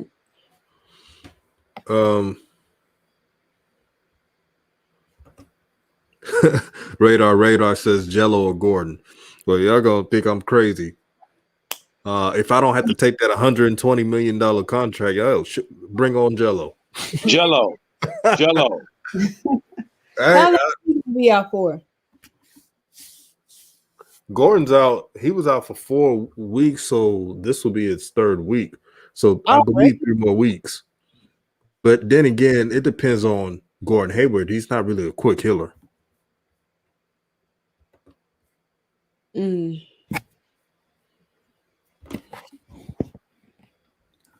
Taufik says if Charlotte loses this game, something is wrong with them. We give them credit, but clowns pay attention to only criticism of the team. Yeah, I think they'll handle this game, but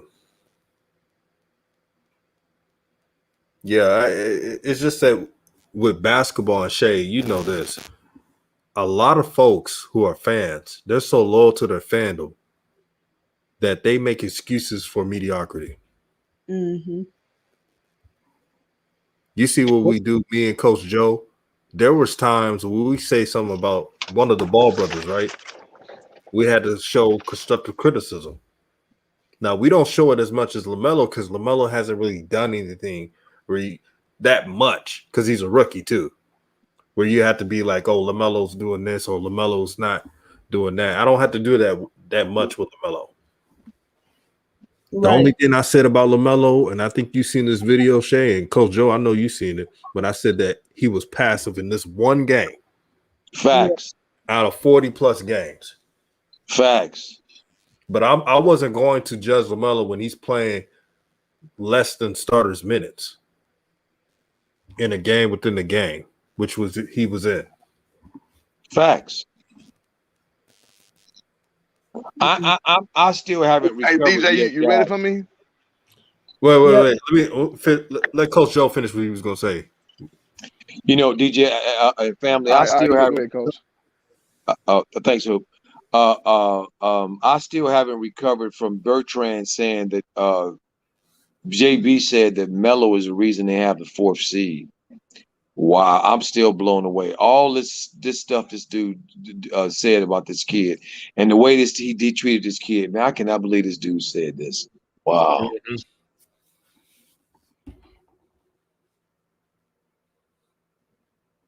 And they try to use the excuse about players not being ready. You got to throw them in the fire. I seen LaMelo play a lot of games. And one thing I knew about him, he doesn't have a weak mindset. Sound like his dad. No, it's true. If you watch LaMelo ball, when the last time you seen him just put his head down, just woe is me and feeling sorry for himself? I don't see that when watching LaMelo ball.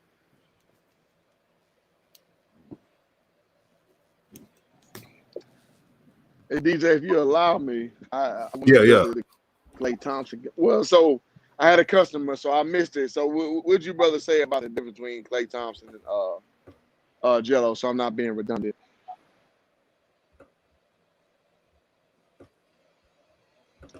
You heard me, DJ? What'd you say? I was saying, what would you guys say previously, so I'm not being redundant, about the difference between Klay Thompson and Jello? Well, I said that it was really the difference is Jello Klay Thompson is a proven player in the NBA with a historical 3-point shot. And he plays the best defense, say, as a guard in the NBA. I can't say that Jello's anywhere like close to the similarities. He hasn't even reached the NBA yet. Okay. And so, yeah, I'm going to use a few terms, man. First one I'm going to use is fast twitch muscle. So if you watch Klay Thompson move and you watch LiAngelo Ball move, you can see a huge difference between the fast twitch muscle aspect of just an athlete. Let's start there, right? Um, Klay Thompson is a all Pac-12 player. Now I get LiAngelo only got a handful of games in the Pac-12. I get that, but he didn't even start for UCLA. So let's establish the party how it needs to be established correctly. Klay Thompson was a star at Washington State, a team that is historically bad, right? That's the school LeVar Ball played at under Kelvin Sampson, who took his team to the Final Four this year at UH. So let's understand the genesis of the athlete inferiority. Klay Thompson is better than LiAngelo Ball in every way you can measure basketball. Can we all agree with that? Yeah, I agree. Except posting up. So I'll give LiAngelo that. He got the better strength. Other than that, there's no way you can compare them to. So I get it. They both shoot. They both, LiAngelo 6'5", Klay 6'6". I get it. But in every quantifiable way, Klay Thompson is the far superior athlete as far as what we've seen. You know what I mean? At all things equal. So that's the difference. And LiAngelo has to find out where his niche is to even be good enough for the NBA. Klay is established that, proven that, and it's not even in question. So that's what the difference is. And I don't want to be condescending, but it ain't close. You'd be better comparing Klay Thompson's little brother, Michael Thompson Jr., I think his name is, to LiAngelo Ball. You'd be better comparing him than Klay.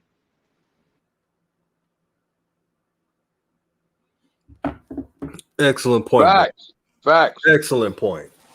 That's what it was right there. Everything Hoop Jargon just said, and shout out to the sister Claudia Portia Taylor. I'm glad. That's why I like some of these subs, man. Y'all ask all types of questions and keep them coming, man. It keeps anything that keeps the mind going is a blessing in itself. And Aquarius 21 says, DJ, why MJ has more money than Kanye? Forbes say Kanye can buy the NBA team. He is a fortune rich black person. I actually think Kanye makes more than Jordan. No, I'm dead serious. I know Jordan got the Jordan brand and stuff, but I actually believe that Kanye makes more than him. Well, here's the thing too, DJ. You buying something is not just your money; it's your connections. It's who you plugged in with, because that's an old boys network. So you can have the money, but if they deem you as not worthy, they're not letting you buy in. It's like playing poker. If there's somebody in, it's ain't a guy I mess with, you can't buy into the game. So we got to factor that in too, man. Right. And then again, I'll say this. I don't really count anybody's money pockets anyway, so it really doesn't even matter who is the richest or something. What should matter is if you're buying land, if you're creating opportunities for your people, if you're doing something of substance. And that's for anybody.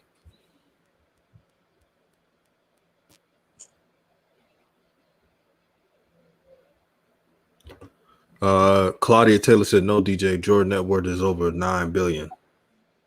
Is that true? 9 billion? Damn, that's impressive.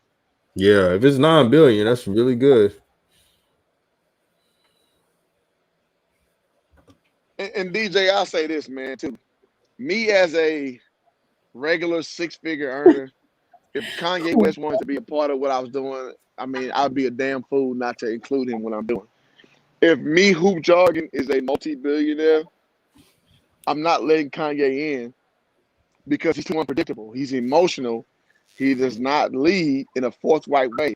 In his mind, he wants to be like a Jay-Z type of guy, but he can't because he's too emotional. He mostly was under the tutelage of his mother, Donda West, instead of his brother, Ray. I'm sorry, his father, Ray West. So with that being said, if I'm a guy who my product is contingent on guys who are steady-minded, I'm not letting the Kanye West in, man. He's too unpredictable, man.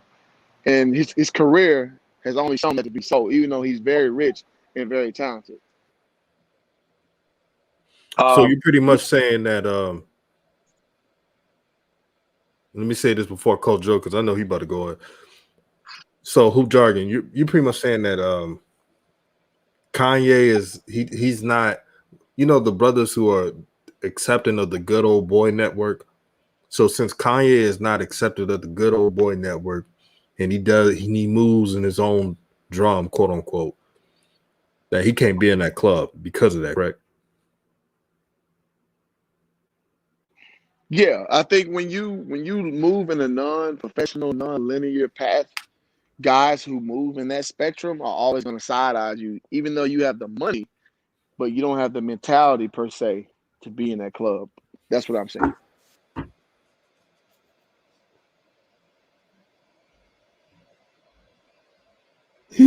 Meaning, so it's this thing. So what happens when Kanye West don't like something that's going on?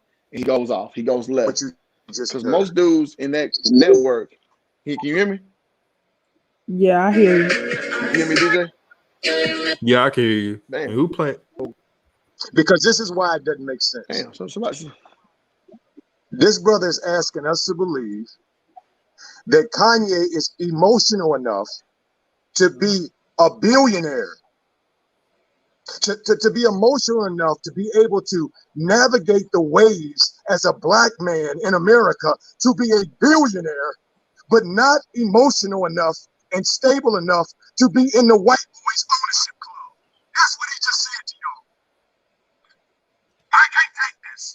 Yeah, that's what I said. Yep, that's what I said. Yep. This right here, family, is the game within the game. And this is what we're talking about. The people that speak to the game, that speak to the other tribe members, that advocate on behalf of them, telling you a brother who is self-made, who made himself, that didn't come from wealth, from the mud, can't be in the white boys club because he ain't like them. See, Coach, you getting emotional. I never said Jordan wouldn't, but like I think Jordan is a sure. You getting emotional, Coach. I ain't say because he's black. I said because he's emotional. This is Frederick Douglass passion. This is Malcolm X passion. This is Dr. King passion. This I don't give a shit about that. I don't give a shit about that.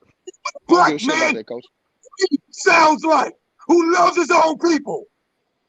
That's what this is. I love my people too, Coach.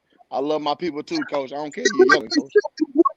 Came out of the mud. It's not good enough to be with them who stole their wealth. How dare you, Coach? I don't care about that, man. I'm talking bottom line, Coach. Because you care about the establishment. I don't care, Coach.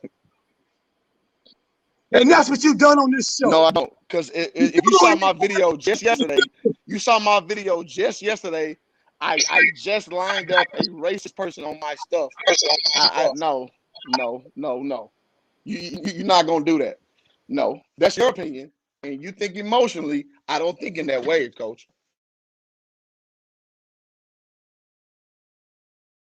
Hey, and everyone in the chat.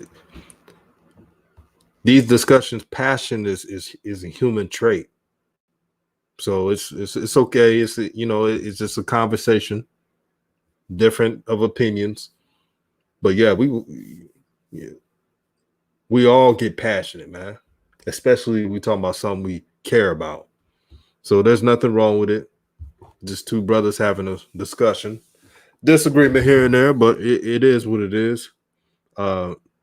Claudia Portisha Taylor says, this is why old NYC Money always had a problem with, because he was never invited to the club.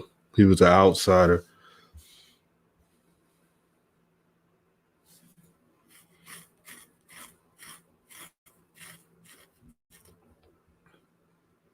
Hey, Coach.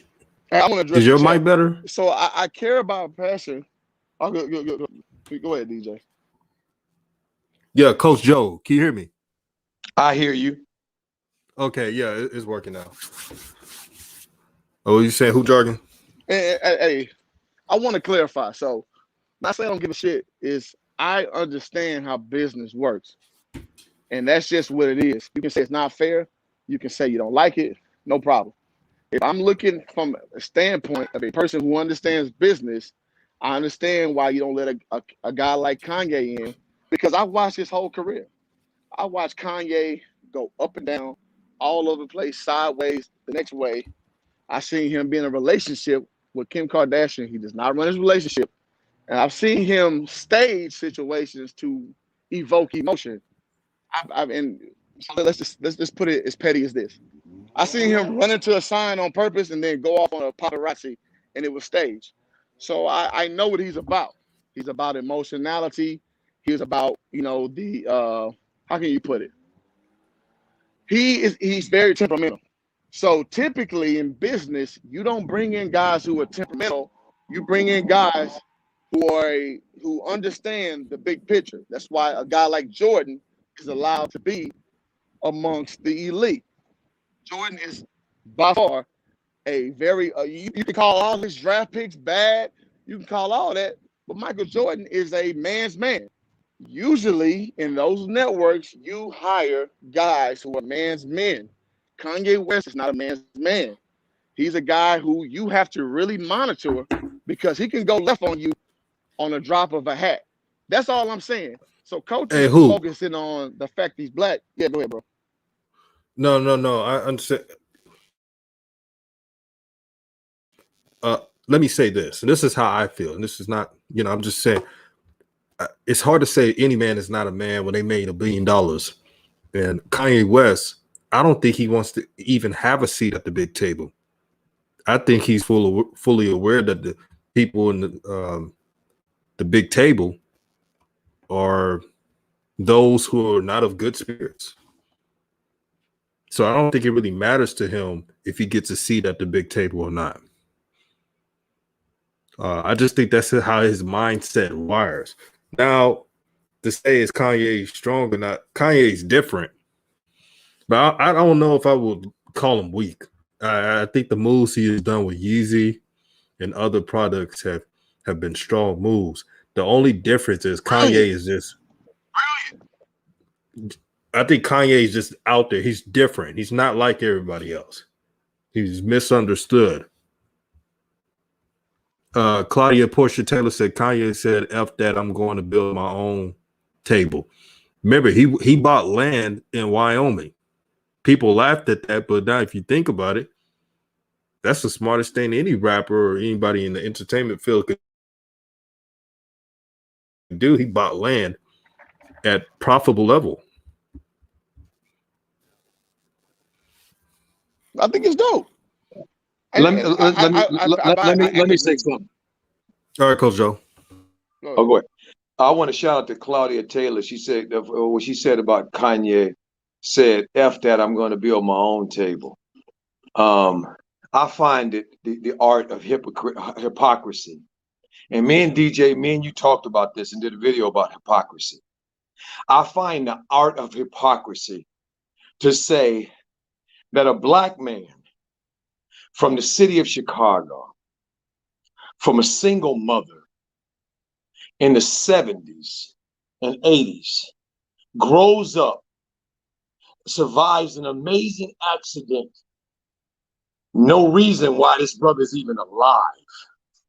The Most High keeps him alive, gives him the gifts and the talents to take those gifts and talents to rise to the levels and the heights that 99% of us will never reach. And we compare him to the benefactors of stolen land, pilfered people, enslaved people, steal people's land, steal people's money, steal people's intellectual property. Take those thefts, turn them into legitimate business, and then we call them, what do we call them? Those people we should look up to. They're emotionally stable because they have the ability to steal, kill, and pillage people and still smile and still keep their their dignity. What are we talking about, DJ, at New Media? What are we talking about tonight, DJ? I'm wondering. Mm-hmm. I'll tell you what I'm talking about. I can tell you what I'm talking about if you allow me to do so. Yeah, go I ahead. haven't stepped on. I haven't I told want to leave the anybody floor they to can't DJ. talk. I don't want to take over this. I don't want to dominate. All right. Wait, So what I'm talking about is how whatever your story is, how it pertains to the subject matter at hand. So I know, Coach, you put a lot of merit in the narrative of slavery and all that. And if you look at my video, when I'm talking to this racist troll, I don't subscribe to that, Coach. So we're gonna miss each other every time with that narrative that you are devolving. I don't hold merit of us where we started at slavery because we were great before then. We were Moors dominating Europe before that. So I don't have this chip on my shoulder that slavery is like our onset. So let me place my mentality correctly. Is that okay? So with that being said, I don't make that my linchpin for success if where we came from slavery because we were great way before then. We were great as indigenous blacks here at this country. So with that being said, I judge a man on his own merit no matter where you are because I don't believe in that we're less than, that we got to punch up, as it were. So if I'm just evaluating Kanye West as I would any man who wants to own a team, Jeff Bezos, whomever, I just see conflicts with how his personality is, and I can see why he wouldn't get that same leg up that someone else would if I was as well marginally as rich as Kanye West. He would be a liability to me. That's all I'm saying. I'm not saying his story ain't great. I have 3 pair of Yeezys on my own merit. I respect Kanye for what he is. But what I'm not gonna do is act like just because he's self-made in that respect, I give him all that. I'm not gonna act like he's fit in that spectrum with his temperament. That's what I would want to have amongst my shit. So you may feel differently, Coach, but that's where I'm coming from. It's not from discrediting Kanye at all, from being a black man who made his coins. That's cool. I'm just saying from that standpoint of him being temperamental, he's volatile, man. That's why him and Jay fell out so hard. So that's all I'm saying. That's all I'm saying, Coach. Claudia Porsche Taylor says he is not a liability to Adidas.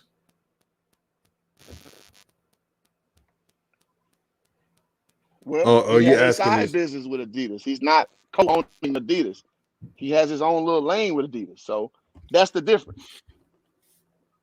And Adidas is not the NBA. Let's be frank about that.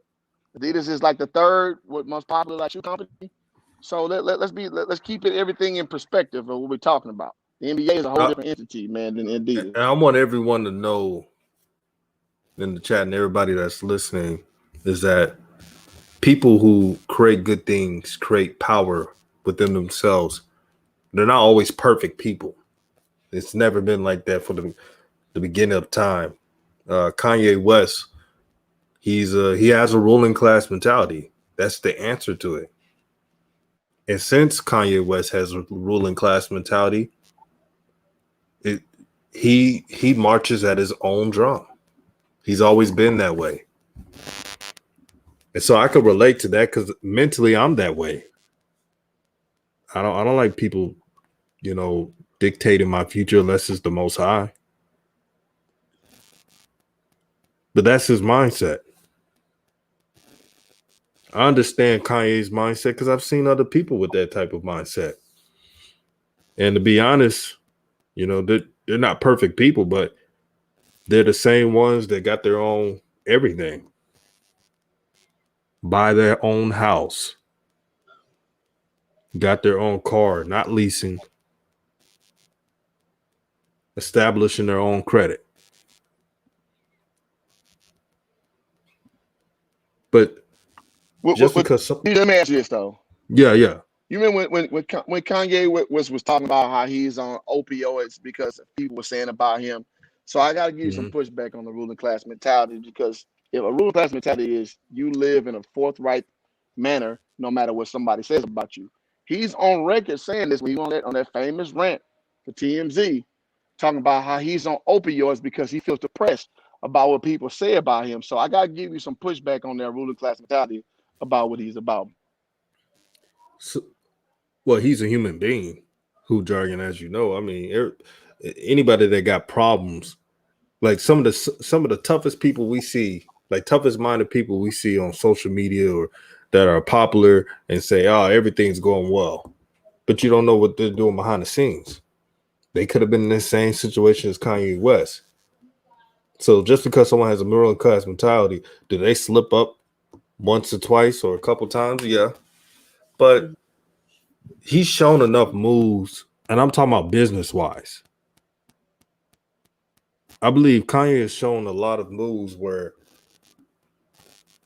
he's not trying to be accepted at the big table where the powers that be. That's just how he rolls. Mm-hmm. He's always been that way. And Coach Joe, what do you think about that?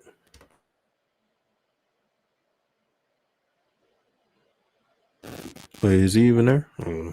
I'm here. I'm sorry. Oh, it's all good. DJ, this is not complicated to me at all. You know who is here right now, DJ? You, me, who?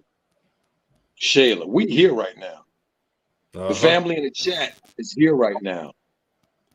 You know what? You know, when I look up throughout the country where I came from and I grew up, when I look at that city and I look around at the cities in America, when I look around at the places where people of my tribe live in this country, I don't see Moors. I see us. When I grew up in an all-black neighborhood of working class and middle class, working class blue and white collar black people, I didn't see no Moors. When I look at the NBA, I see a business that's been up for 50 years. So as long as I've been alive and my parents, I see that Michael Jordan is the only owner of a league that we are 80% of. Mm-hmm. A few percent of the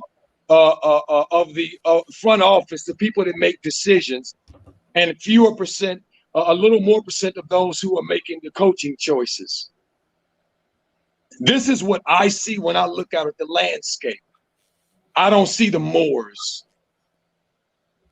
When I look at the numbers that matter in the world that we live in, and this ain't downgrading nobody's theory, but when I need to go to the store and feed my children today, I can't give them a theory. I must go to the store and buy food to put in their stomachs. It's not a theory. So when I look out at the world and I see the condition of this country economically, business-wise, there are metrics that we use to measure these matrix, to measure the progress. We don't use opinions. We don't use people's ideas. We measure them in numbers. And those numbers tell us who is where in terms of the hierarchy of business and economics in this country. In 2015, I saw a study from the Federal Reserve that said that the average income of a household white family in Boston, Massachusetts in 2016 was $247,000. Mm-hmm. That ain't got nothing to do with no Moors, I don't think. And when they compared that to the average household wealth of a black family in that same time period, their wealth was $8. in 2016. We all can relate to 2016. Science is teaching us and telling us that they have discovered that our tribe members, that in our DNA and our bodies, they can trace slavery and Jim and Jane Crow and the trauma that we have gone through and been under for the last 400 years. That's not my opinion. That's in the medical journal of the New England. See, a lot of people want to talk about us and give their opinions, what they think we should do. What I would like for them to do is give me numbers. Give me the things that we need to live by today, to be safe, to be sound, to be free. Show me those things and how those are divided up, because those numbers are available and they reflect full tummies and empty tummies. They reflect safe housing and volatile housing. Mm-hmm. See, this ain't no theory that I'm talking about. This is real life. And for those that can't take my passion, then blame my ancestors for it, because I got it from them and I'm proud of it. I passed. No, before I passed. All right, let me know where I can go, man. Let me know I can. In the immortal words of James Baldwin, another brother who contributed to the greatness and the tapestry of my tribe, said in Fire Next Time that a black man aware in America, it's like being in a constant state of rage. I pass.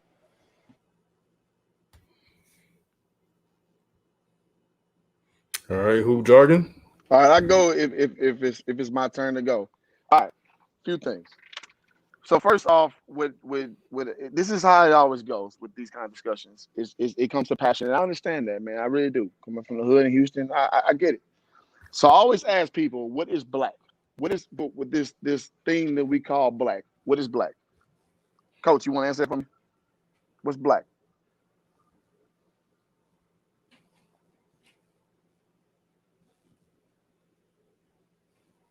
Coach, can you answer me?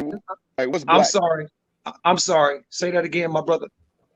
No, I was getting a drink of water. I'm sorry. To you, and I'm not trying to like, and I don't want to dismiss your passion. I really don't. I just want to get to solutions so we can move forward as people.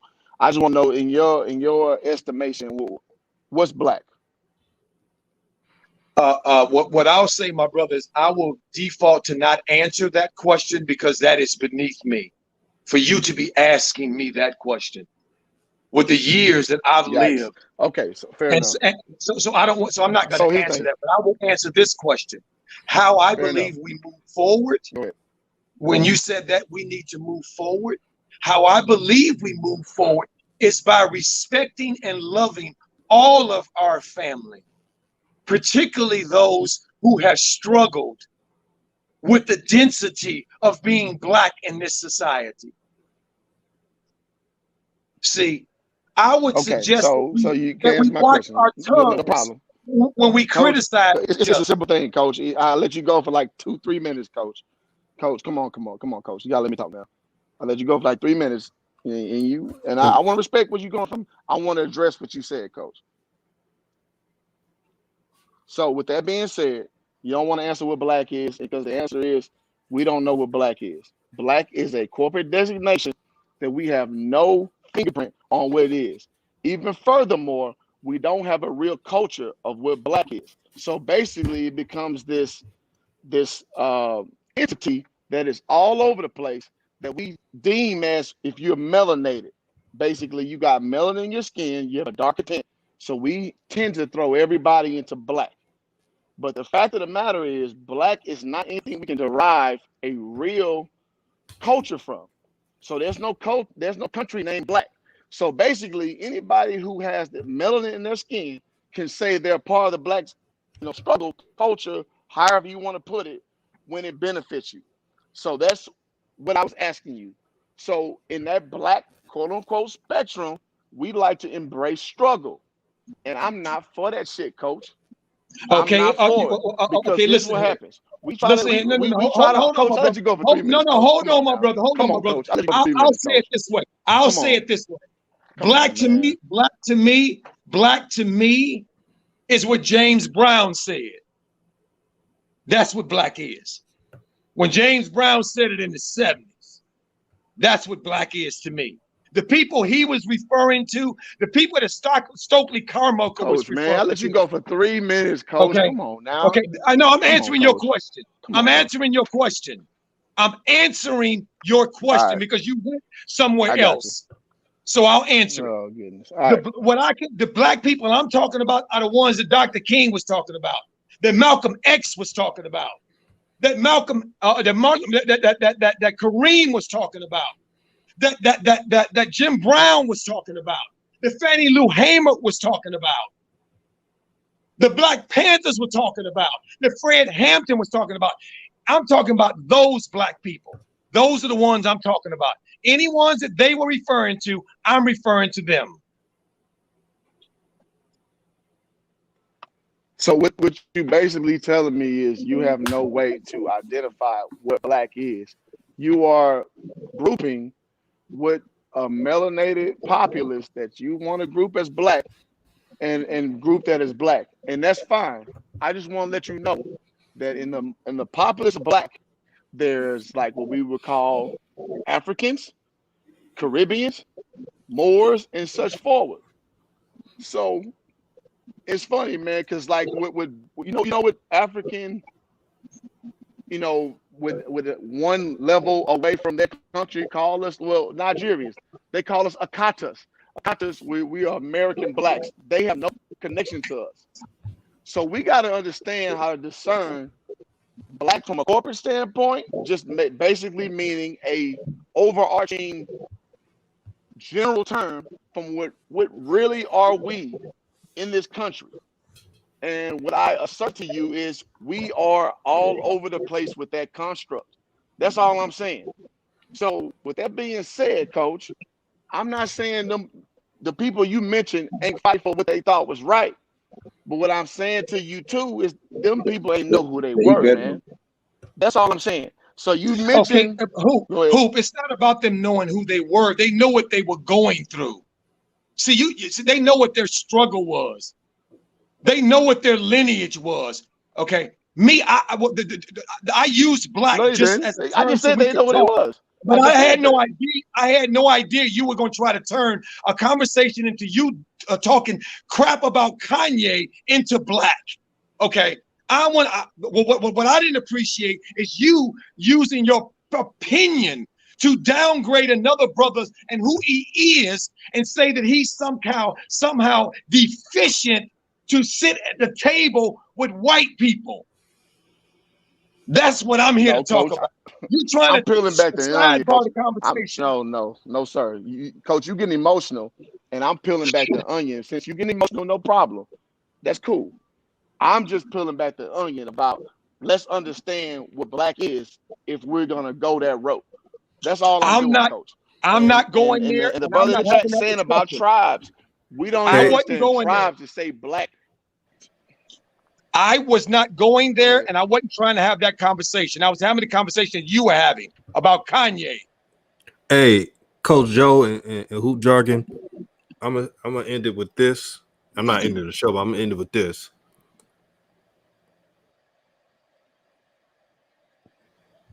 No matter what the opinion is, people are different.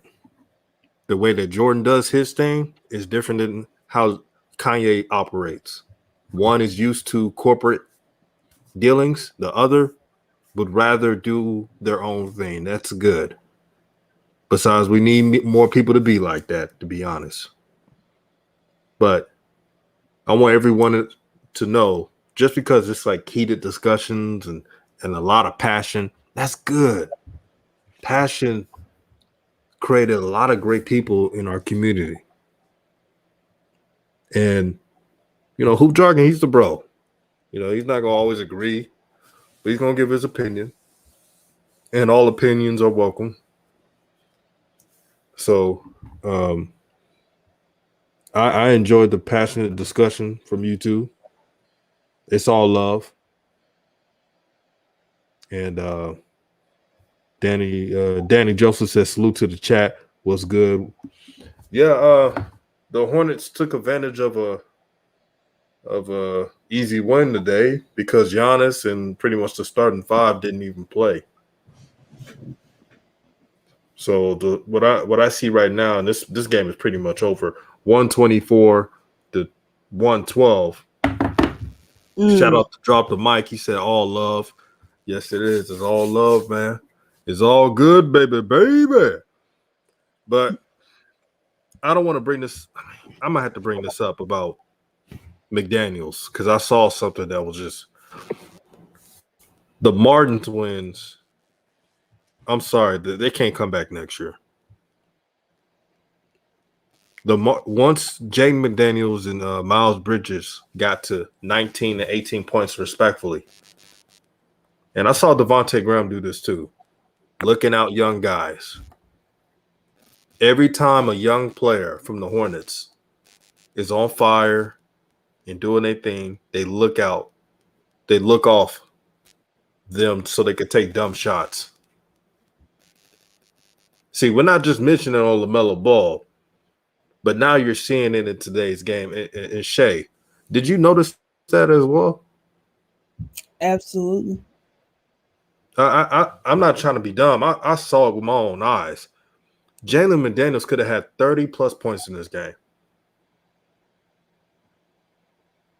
He could have had 30 points in this game. And Miles Bridges and PJ, Miles Bridges had 26, PJ had 18.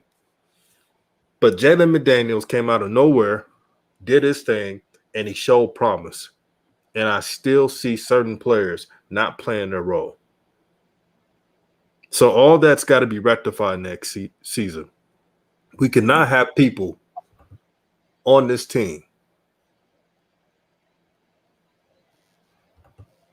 that are all about themselves. We can't have that next year. Because what should be important is the Hornets developing a culture of winning.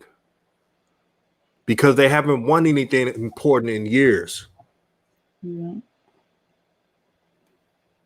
What do I always say? A process is not a process if there's not a plan. If they're not roles for players who are role players. Every time I watch the Hornets, I see just solid players acting like they're stars, shooting shots behind three-point line range, looking off young players. If this is culture, I don't know what culture is. Sorry for ranting. I was just sick and tired of what I saw today, man. And I know they won. Kudos to the Hornets for taking advantage. And they only won by 8 points? This is not a winning formula at all. What did you say, Shay? I was just like, I'm looking forward to next year too, because I just want to see consistency and coaching, benching players, when they're not playing well, and of course feeding the hot hand no matter who it is. Right. You said it best. Feeding the hot hand, whoever it is. That's what it's all about. But all of a sudden, Devontae Graham got 20 out of nowhere. And Terry Rozier, and we've said some good things about Terry Rozier this season. So we're not trying to, cast aspersions on him. Lakers, but he shot. Yeah, he shot 8 for 17, and he was taking his shots. He's trying to get his stats. That's the problem. You got to play to win the game, and they won today, but they took advantage of Giannis not playing. Yeah. And pretty much the whole starting lineup. But guess what's always guess what's troubling? So the Bucks had 5 starters out, but the Hornets allowed 119 points. That zone defense has got to go. Coach Joe, what do we call it? The auto zone defense? Auto zone. Parking in the zone. 119 points given up. And they got next. Guess who they got next? The on fire Atlanta Hawks, 28-25. And I like the Hawks. And they're going to be shooting threes in that game. Mm-hmm. Yeah, they're going to be shooting the game. I want to say, DJ, you need to run for politician of the year. Yeah, I love it, bro. Why you say that, brother? Good job, bro. So, Dodge had some. You kind of stood at a standstill, but you very congenial, man. I appreciate that, brother. Well, brother, like you said, a live stream said Hornets and Bucks, but we get our opinions out every here and there. But like you said, we all family, and I love my people. I love everybody. Facts. Shout out to Von T. I'm respecting the platform, man. Trust me, I'm respecting the platform, man. Real time. Hey, Coach Joe, which comment you want me to go to? Yvonne T. Yeah, Von T. Shout out to me. Said I think she said he said Coach, don't forget I got them. He said, Coach, don't forget I promised you them 12 wives. I ain't forgot, Von T. I got you. Hold on, man. Why I don't get? Hold on. Whoa. Why I don't get none of that? Hold on.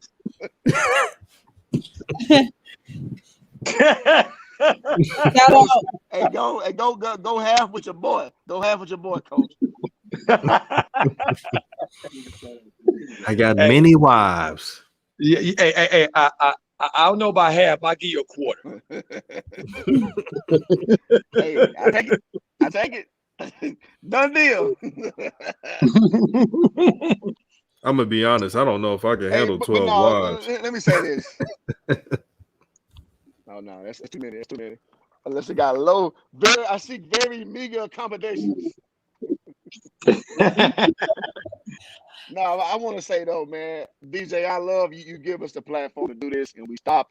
We go to the next thing, and I do want to accentuate that, man. And there's no hard feelings, and I do want to say that implicitly. You know what I'm saying? So, Coach, much love, respect, and I do want to let that be known before we get off this live, man. Hoop, let me say this to you, my brother. I tried to stop taking things personal a long time ago, my brother, and I think I've successfully done it. But the passion ain't going nowhere. That's just a part of who I am, my brother. I could never, my brother, have anything but love in my heart for you, because no matter what, you are part of my tribe, and I ain't got nothing but love for you. So we can have differences of opinion. We can talk and yell at each other and scream at each other. It don't make me no difference. That's how we are.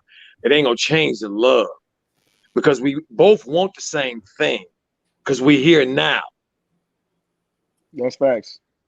So that's what that is. So I appreciate you too, my brother. And we never call nobody outside their name. So I want everybody to understand that we never call nobody outside their name. You notice we ain't do none of that. That's what it is. And that. You notice we didn't do none of that. I love it, man. I hope y'all love it too. Man, I'm laughing at myself because I feel like all your brothers and sisters are peaceful people, but I don't know. I've always been like that, Hoop Jock. I get what you're saying. I try to be the peacemaker, but really, I try to, it's kind of like moderating. You know how it is. And before I did my YouTube channel, I would moderate on live streams. We used to do the barbershop sports talk. For those in the channel, y'all know what I'm talking about, man. Boy, we had some. You remember that, Shay? Yes, that's where I saw you first. Boy, we had heated discussion. and I'll be the one but one thing that I love about Coach Joe, the OG, he never switches up, and he loves his people. He loves his tribe. That's the most important part. Mhm. And I've told Coach Joe that, you know, that my father is my father, and I wish he was alive today, but I know he's living through me in spirit. But when I hear the OG speak, it just reminisce parts, you know, pops a little bit, just a little bit. Just, you know, my father was, you know, just like that, kind of like just like even when I debated with my pops, man, it's gonna be. But this is a love I have for this channel, man. This channel has got me just on a different trajectory of life.